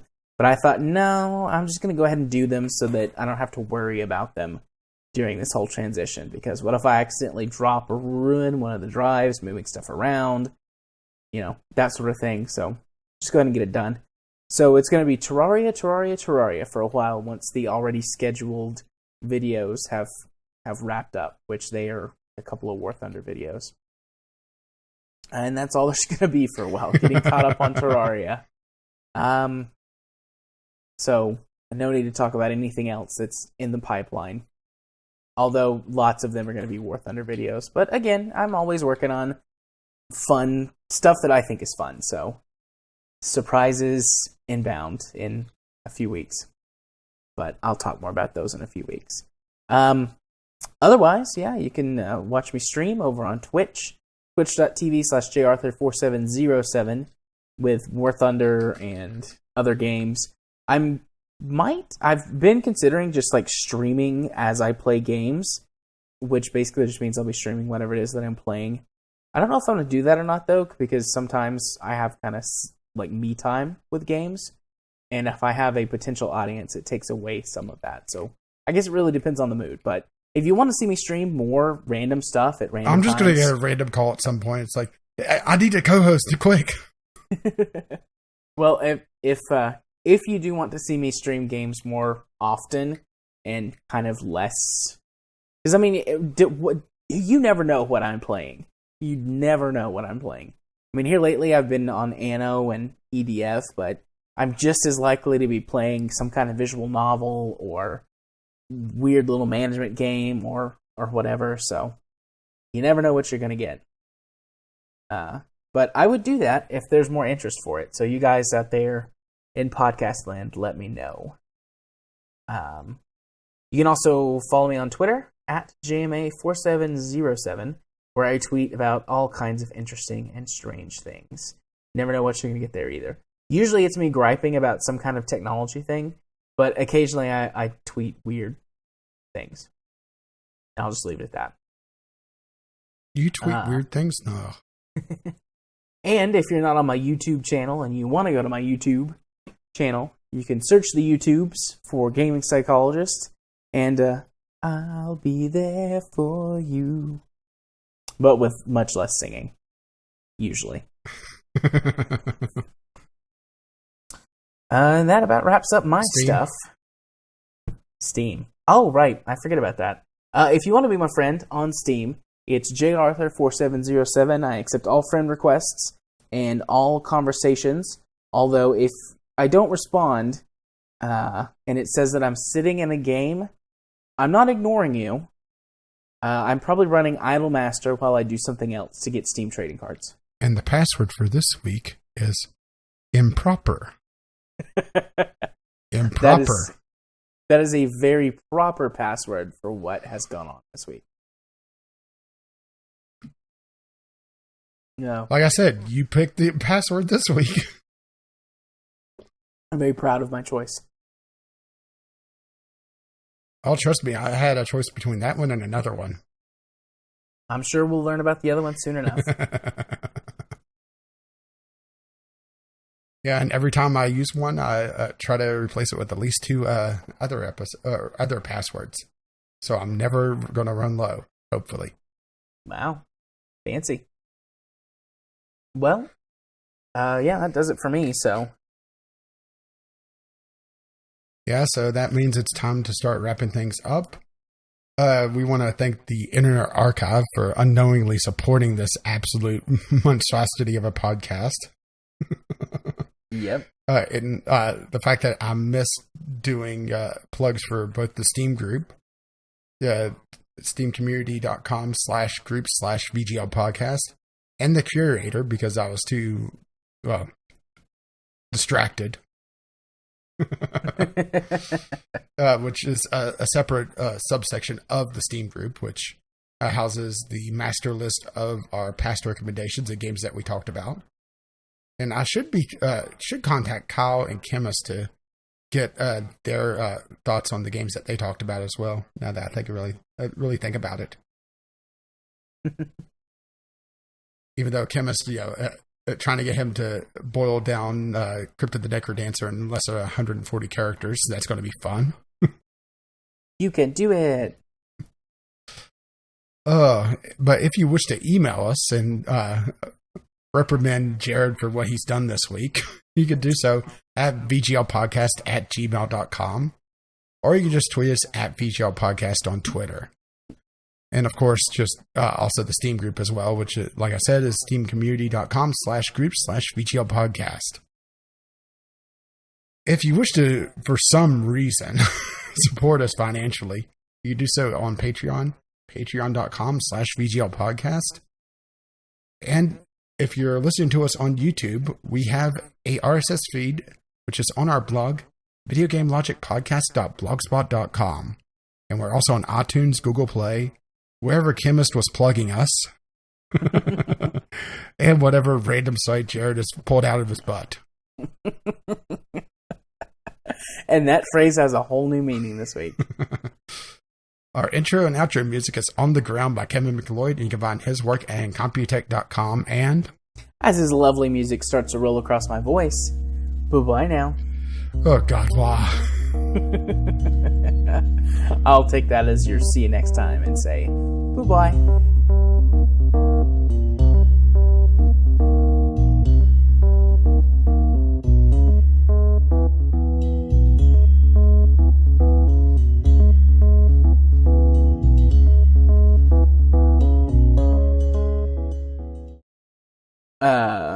So the first post I read, it's this guy talking about how, they've said lots of these things about No Man's Sky, but, that was a year ago or 2 years ago.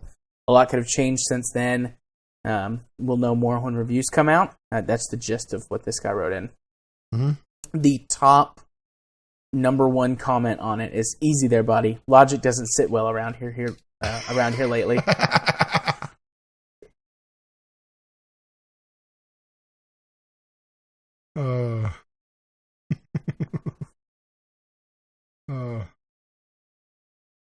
And there's also for people upset about Sean's lies.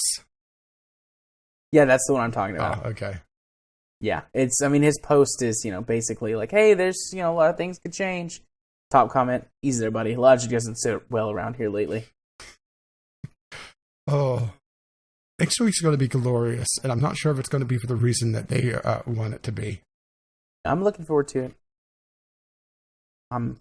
I know Polygon will do a quality control on it, so I'll get to hear that.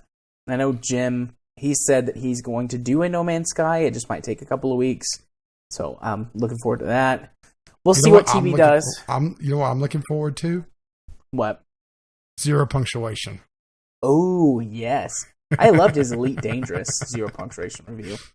Pretty much encapsulated the game at the time. It's pretty much still. The game hasn't changed a lot. Yeah, Zero Punctuation is a comedy series, but it's still technically a review, and it does a lot better at reviewing than a lot of reviews out there. Yeah, and comedy has a lot of truth in it.